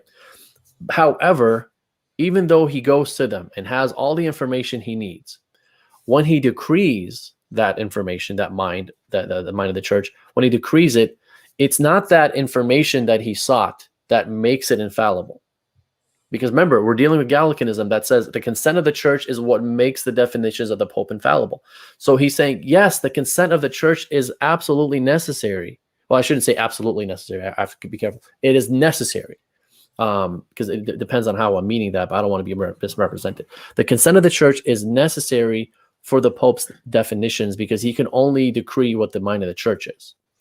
However, it's not that information and consent of the church that makes it infallible, as the Swiss bishops say, and as the Pope stamps it as an apostolic blessing to make it a magisterial document. It's the fact that the Holy Spirit was promised to the church to give this gift to the Pope. That's the part that we're defining here. What makes the Pope infallible? It's the Holy Spirit. It's the Holy Spirit that prevents the Pope from error, not the consent of the church. That is all Vatican I was saying when it was talking about not from the consent of the church. That's all it's saying, right? It did not deal with the question of the necessity of seeking the consent of the bishops, because it said that we don't need to deal with that question. That's an obvious duh. Like the Pope, the whole point is saying that the popes are representing the church, and of course they're going to go to the church to seek the mind of the church before they decree. So all the bishops, or I would say the majority of the bishops of the Vatican already agreed that the Pope will go to the bishops before he decrees. They all that's the mind of the bishops. That's the Relatio.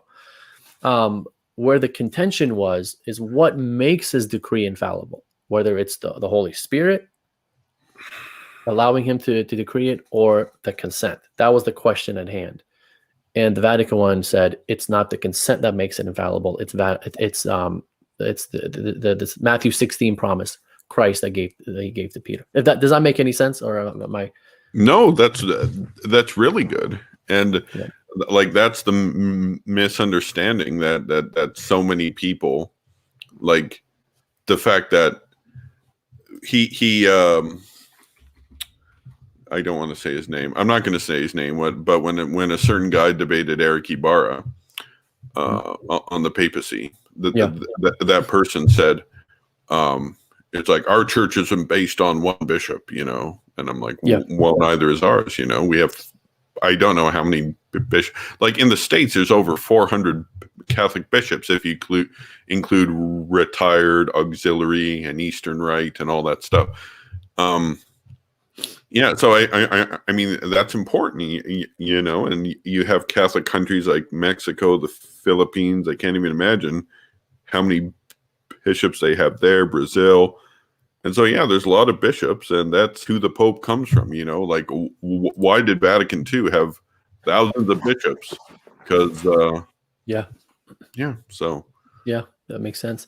And I did find the part from the Relatio. And by the way, you know what? I actually should have mentioned this.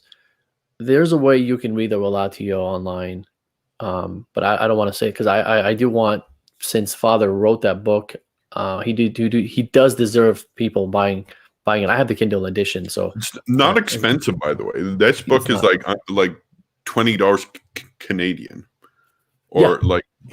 Here, hold on. I don't know how much it is in American, but it's a cheap book. I know that Eric Ibarra recommended it to me.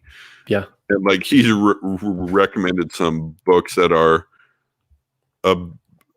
pretty expensive. Like it's hard to get some of his books, but this book is easy. It's published by the Kindle is $10 Canadian. The paperback's paperback brand new is $20 Canadian on Amazon. I don't know how much it is on American. Yeah, I mean, what is it, like 15 to something like 15 to 18? Yeah, that's not expensive even for this economy. Yep, absolutely. So there, remember we talked about the axioms that he presents, like this is the objection, this is what we want, and he responds to it. So he says, first axiom, he says the members, and this is Gasser, the members should be joined to the head and the head to the members. From this axiom, they deduce that it is necessary for the Pope in defining dogmas of faith to do nothing without the advice and consent of his brothers. And he says, before I reply to this objection, it will be helpful to remember that in this opinion of the adversaries, we are dealing with a strict and absolute necessity of episcopal advice and help in every dogmatic judgment of the Roman pontiff, so much so that it must have its place in the very definition of our dogmatic constitution. So in other words, he's saying, before I reply to this, I want you to understand that what I'm responding to, it's the fact that the Pope needing to go seek the consent of the Church. That is something that they want to put in the actual decree, the dogmatic constitution. That's what I'm responding to, not the fact that he's supposed to do that, but the fact that it should be in the decree or not. And then he says, and this is his response, he says, it is in this strict and absolute necessity that the whole difference between us consists. So the difference between us is not that we are disagreeing whether the Pope is supposed to go to the bishops or not. The difference between us is whether it's something that we want to put in the decrees or not, in the document, the official documents or not, because that's not the question we're dealing with. He says the difference does not consist in the opportune or some relative necessity.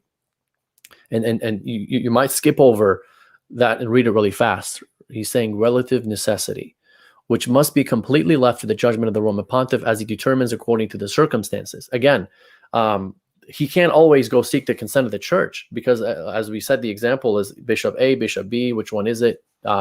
You have to look at both sides, and that, in a sense, is seeking the consent of the Church because you're looking at both sides, you're hearing both sides, kind of like an appeals court, and then you're determining.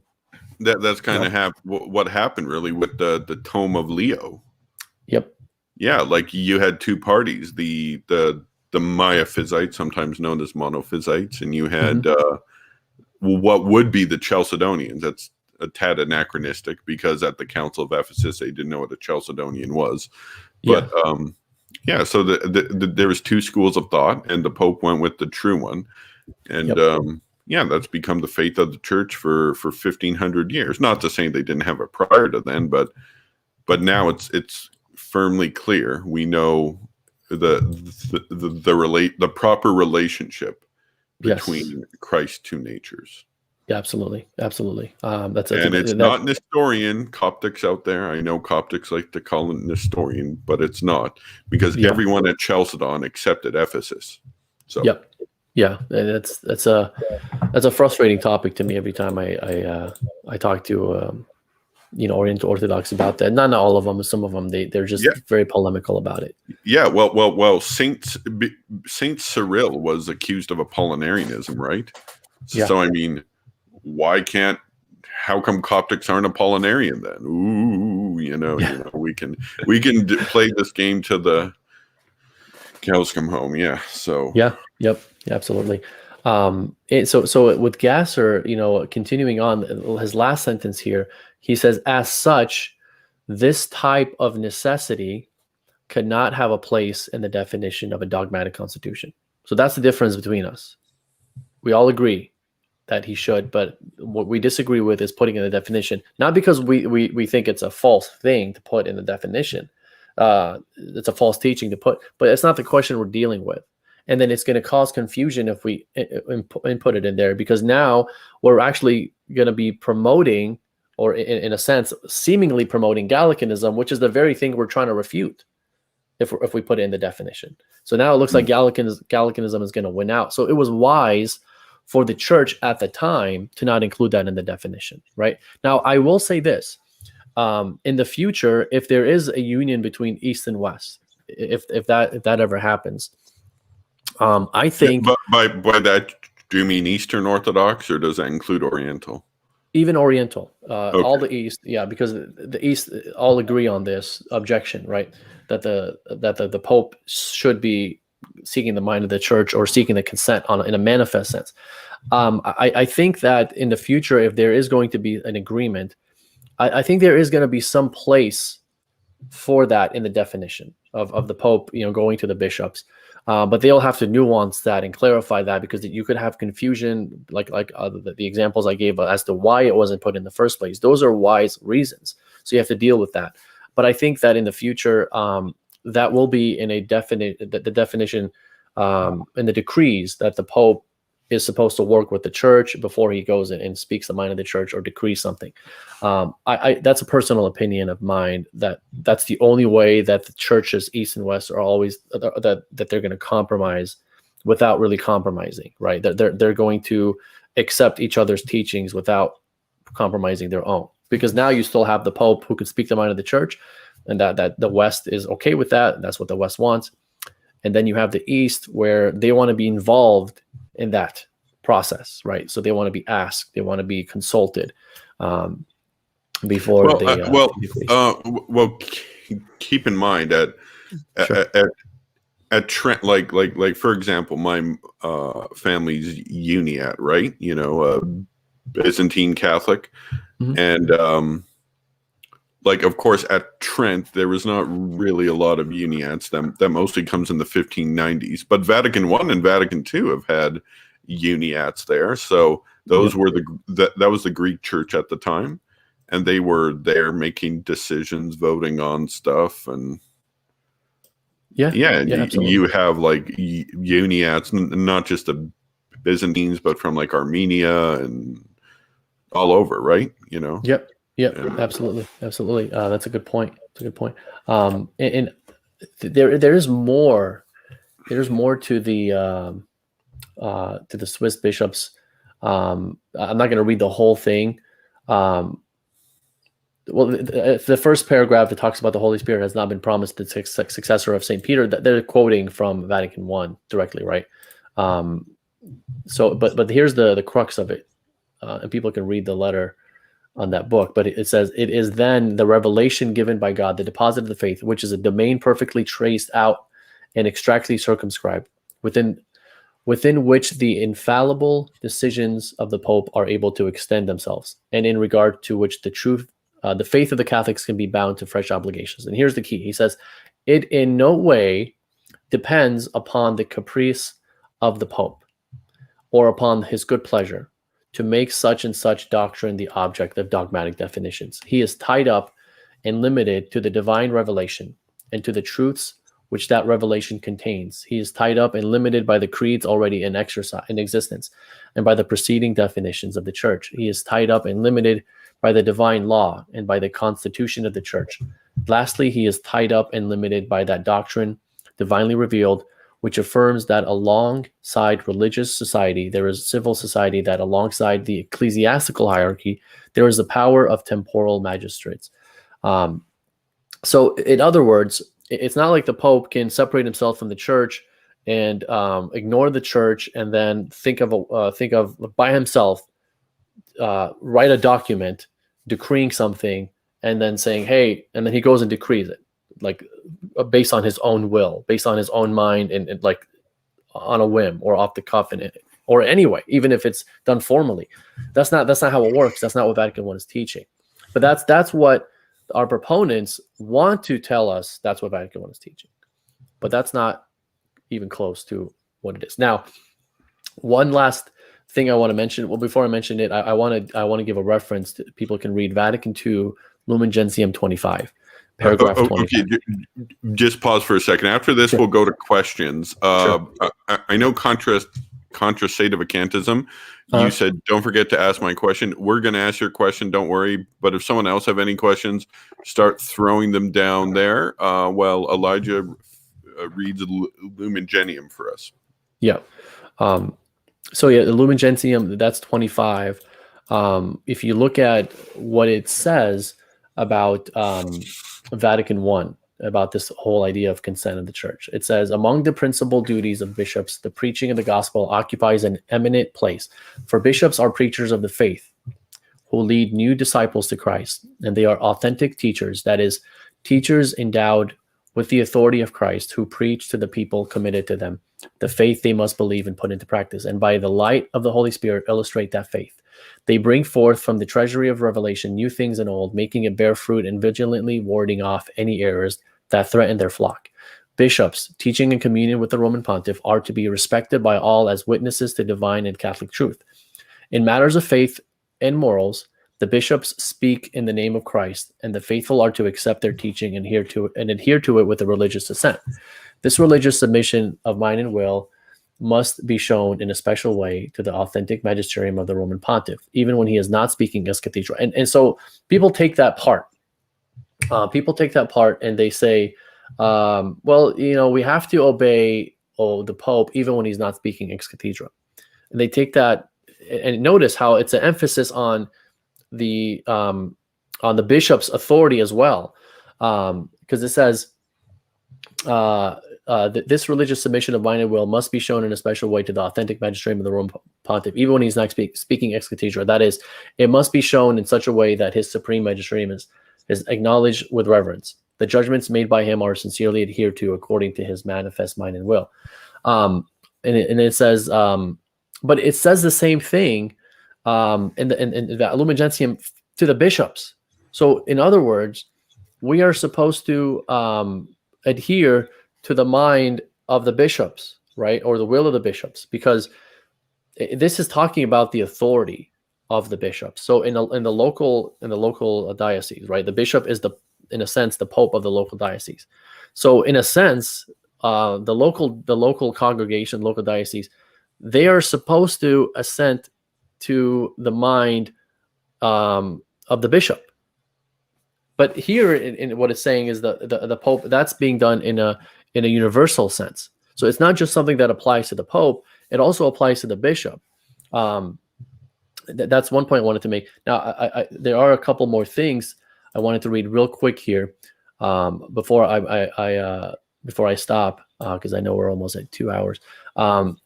This is now going to the decree. The consent of the church is infallible. The Pope's decrees are infallible, not from the consent of the church, but in and of themselves. And here's Vatican II. Here's what it says to answer that objection about what we hear.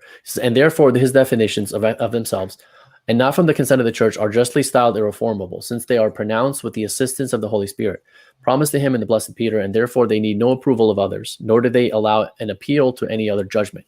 And here's the key. He says, for then, the Roman pontiff is not pronouncing judgments as a private person, but as the supreme teacher of the universal church, in whom the charism of infallibility of the church itself is individually present. He is expounding or defending a doctrine of Catholic faith. The infallibility promise of the church resides also in the body of bishops when that body exercises the supreme magisterium, blah, blah, blah. When either the Roman pontiff or the body of bishops together with him define a judgment, they pronounce it in accordance with revelation. So what he's saying here, or what the Vatican II bishops are saying here, is that the reason why his definitions are infallible and they require no approval of others or appeal of others is because of the promise given to Peter and his successors by Christ. So that's what Vatican I is teaching, and Vatican II is clarifying that. Now, last thing I want to say, is Pope John Paul II, his encyclical called Ut Unum Sint, right? Paragraph 94 and 95. What he says is, and he's going to give the interpretation of Vatican I. and papal infallibility. This is an encyclical definition. So this is a official document of the church. He says, with the power and the authority without which such an office would be illusory, the Bishop of Rome must ensure the communion of all the churches. For this reason, he is the first servant of unity. This primarily is exercised on various levels, including various over the handing down of the word, the celebration of the liturgy, and the sacraments. The church has mentioned this discipline in the Christian life. And here's the key. He says, it is the responsibility of the successor of Peter to recall the requirements of the common good of the church, should anyone be tempted to overlook it in the pursuit of personal interest. He has the duty to admonish, to caution, and to declare at times that this or that opinion being circulated is irreconcilable with the unity of the faith. When circumstances require it, he speaks in the name of all the pastors in communion with him. Notice, he doesn't speak alone. He speaks in the name of all of them. He can also, under very specific conditions clearly laid down by the First Vatican Council, declare ex cathedra that a certain doctrine belongs to the deposit of faith. By thus bearing witness to the truth, he serves unity. And the last part here is paragraph 95. So he just takes all that, the fact that he has this authority to speak in the name of the church, to define things infallibly. And he says about that, he says, all this, however, must always be done in communion. When the Catholic Church affirms that the office of the Bishop of Rome corresponds to the will of Christ, she does not separate this office from the mission entrusted to the whole body of bishops, who are also vicars and ambassadors of Christ. The Bishop of Rome is a member of the college, and the bishops are his brothers in the ministry. So in other words, even though the Pope is acting alone, speaking the name of the mind of the church, and speaking the mind of the bishops, even though he's doing that, he's not doing it alone. He is doing it in communion with the bishops. So that's the definition. That's the interpretation from Pope John Paul II about Vatican I. I know I'm going long here and I'm babbling, but this is all important stuff here. This is really good stuff. And like, it's such a, like, I don't know no one. Like, in fact, I think Ubi Petrus is the only non-Catholic I know of. Of course, tons of people attack this doctrine. The only non-Catholic I know of who has read this book.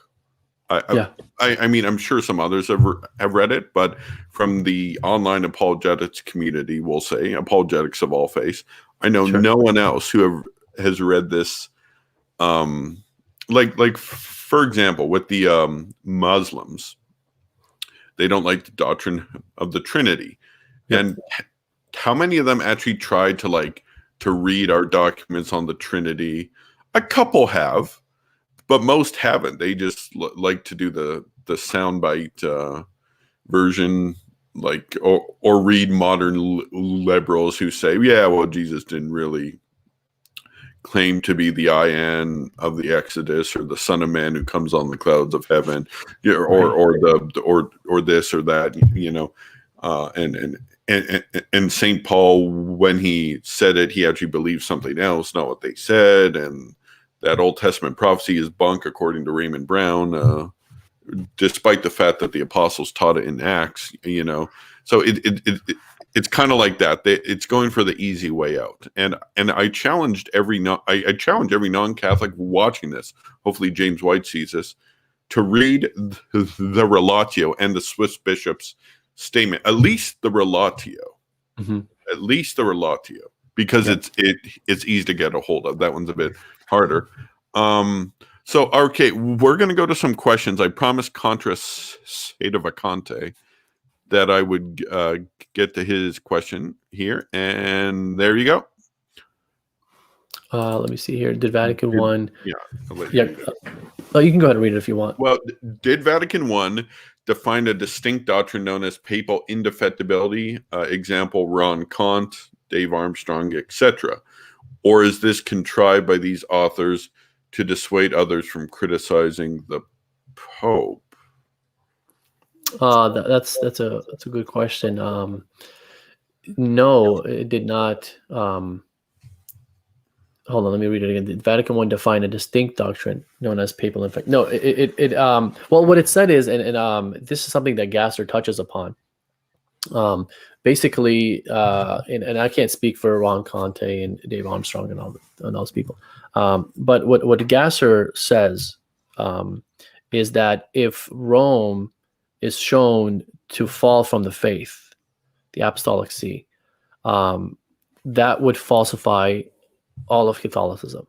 That's what he says. He says if there's ever a time when the Pope decrees a heresy, that's it. Catholicism is dead. It's gone. And that goes without saying, right? But the reason why that's important is because these authors, like Ron Conte and Dave Armstrong, or these apologists, they're really, and I have to sympathize with them a little bit, because what they're just trying to defend Vatican I in the sense to where if Vatican I is a true council, then if the popes are, teaching an error to the faithful, not only in ex cathedra, right, but if they're leading the church to error, even in an unofficial manner, to these folks, that would falsify Vatican I, because the whole point of Vatican I, the whole point of it is to say, if there's turmoil in the church, we go to Rome, and Rome answers the question. And so now, so Rome is supposed to be the see that leads the church into the truth. Obviously, it doesn't do it by itself. It cooperates with other sees and other bishops, but it's the see that leads people to the truth. So what they're trying to do is they're trying to say, if that's the case, if that's what Vatican I's point is, then if you have modern day popes today leading many people to error, as these people are, Ron Conte and Dave Armstrong are objecting to, then that falsifies Vatican I. So they're really trying to defend Vatican I by doing that. But Vatican I did not touch upon that question. They did not. They only touched upon the question of when the Pope speaks ex cathedra, he's infallible, and then they defined what that means. That's it, right? They didn't get into anything else. Okay, there's a follow-up from John Fisher here. Can someone say, if that were to happen, that the Pope wasn't really a true Pope? They can. That's a reality that's possible, right? There's a reality of where that's a possibility, but we would have to have reasons to believe that he's not the true Pope. So if there's no reasons for that, then it falsifies Catholicism, because it's a circular argument for Catholics to say, well, if the Pope is going to decree something that is a heresy, that means he was never the true Pope. Well, then that means the Catholicism can never be falsified, because you can always just use that card. But you have to have reasons. You can't use that card just because he decreed something heretical. You have to have reasons. You've heard of the Siri theory, right? I mean, come on, Elijah, Yeah, so what's it called? So I would say that I don't like to go there. However, to John's point, he is correct that there is technically a possibility that was not a true Pope, but we would have to show that. We can't just say that just because he decreed heresy. Yeah, that's true. Yeah, like you'd have to have suspicion, like very hardcore evidence, not just some Siri thesis or something. And the Siri thesis lost a lot of credibility as time went on, because Siri fully accepted Vatican II and the Novus Ordo Mass, and so all these rad trads are kind of like, well, that's not helping our right. Okay. Contra Vacantism said the question is whether a pope can teach heresy in his non-definitive but official acts. We should do a talk. That's actually a really good question, and like I don't think Elijah can unpack that in 1 or 2 minutes. That's another 2-hour discussion. Like this is where Pope Honorius comes in, and Pope Honorius is that's a 2-hour topic in his own. I'm kind of waiting for you saw John Fisher and I do the response to Dr. Gavin Ortland. I think I told you this last night after the live stream, that I think Dr. Ortland wants to do a papal infallibility one, and I think he's going to use Honorius because he kind of teased that in the video we responded to. I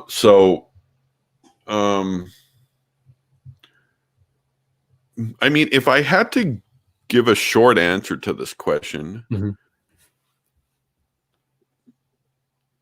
I'd say yes, but there's a huge asterisk there, and that asterisk deserves a whole video to itself. Yeah. I mean, this is a question that Vatican I wasn't dealing with, right? So we're dealing with Vatican I and what it was dealing with. This is a question today that should be dealt with by the church.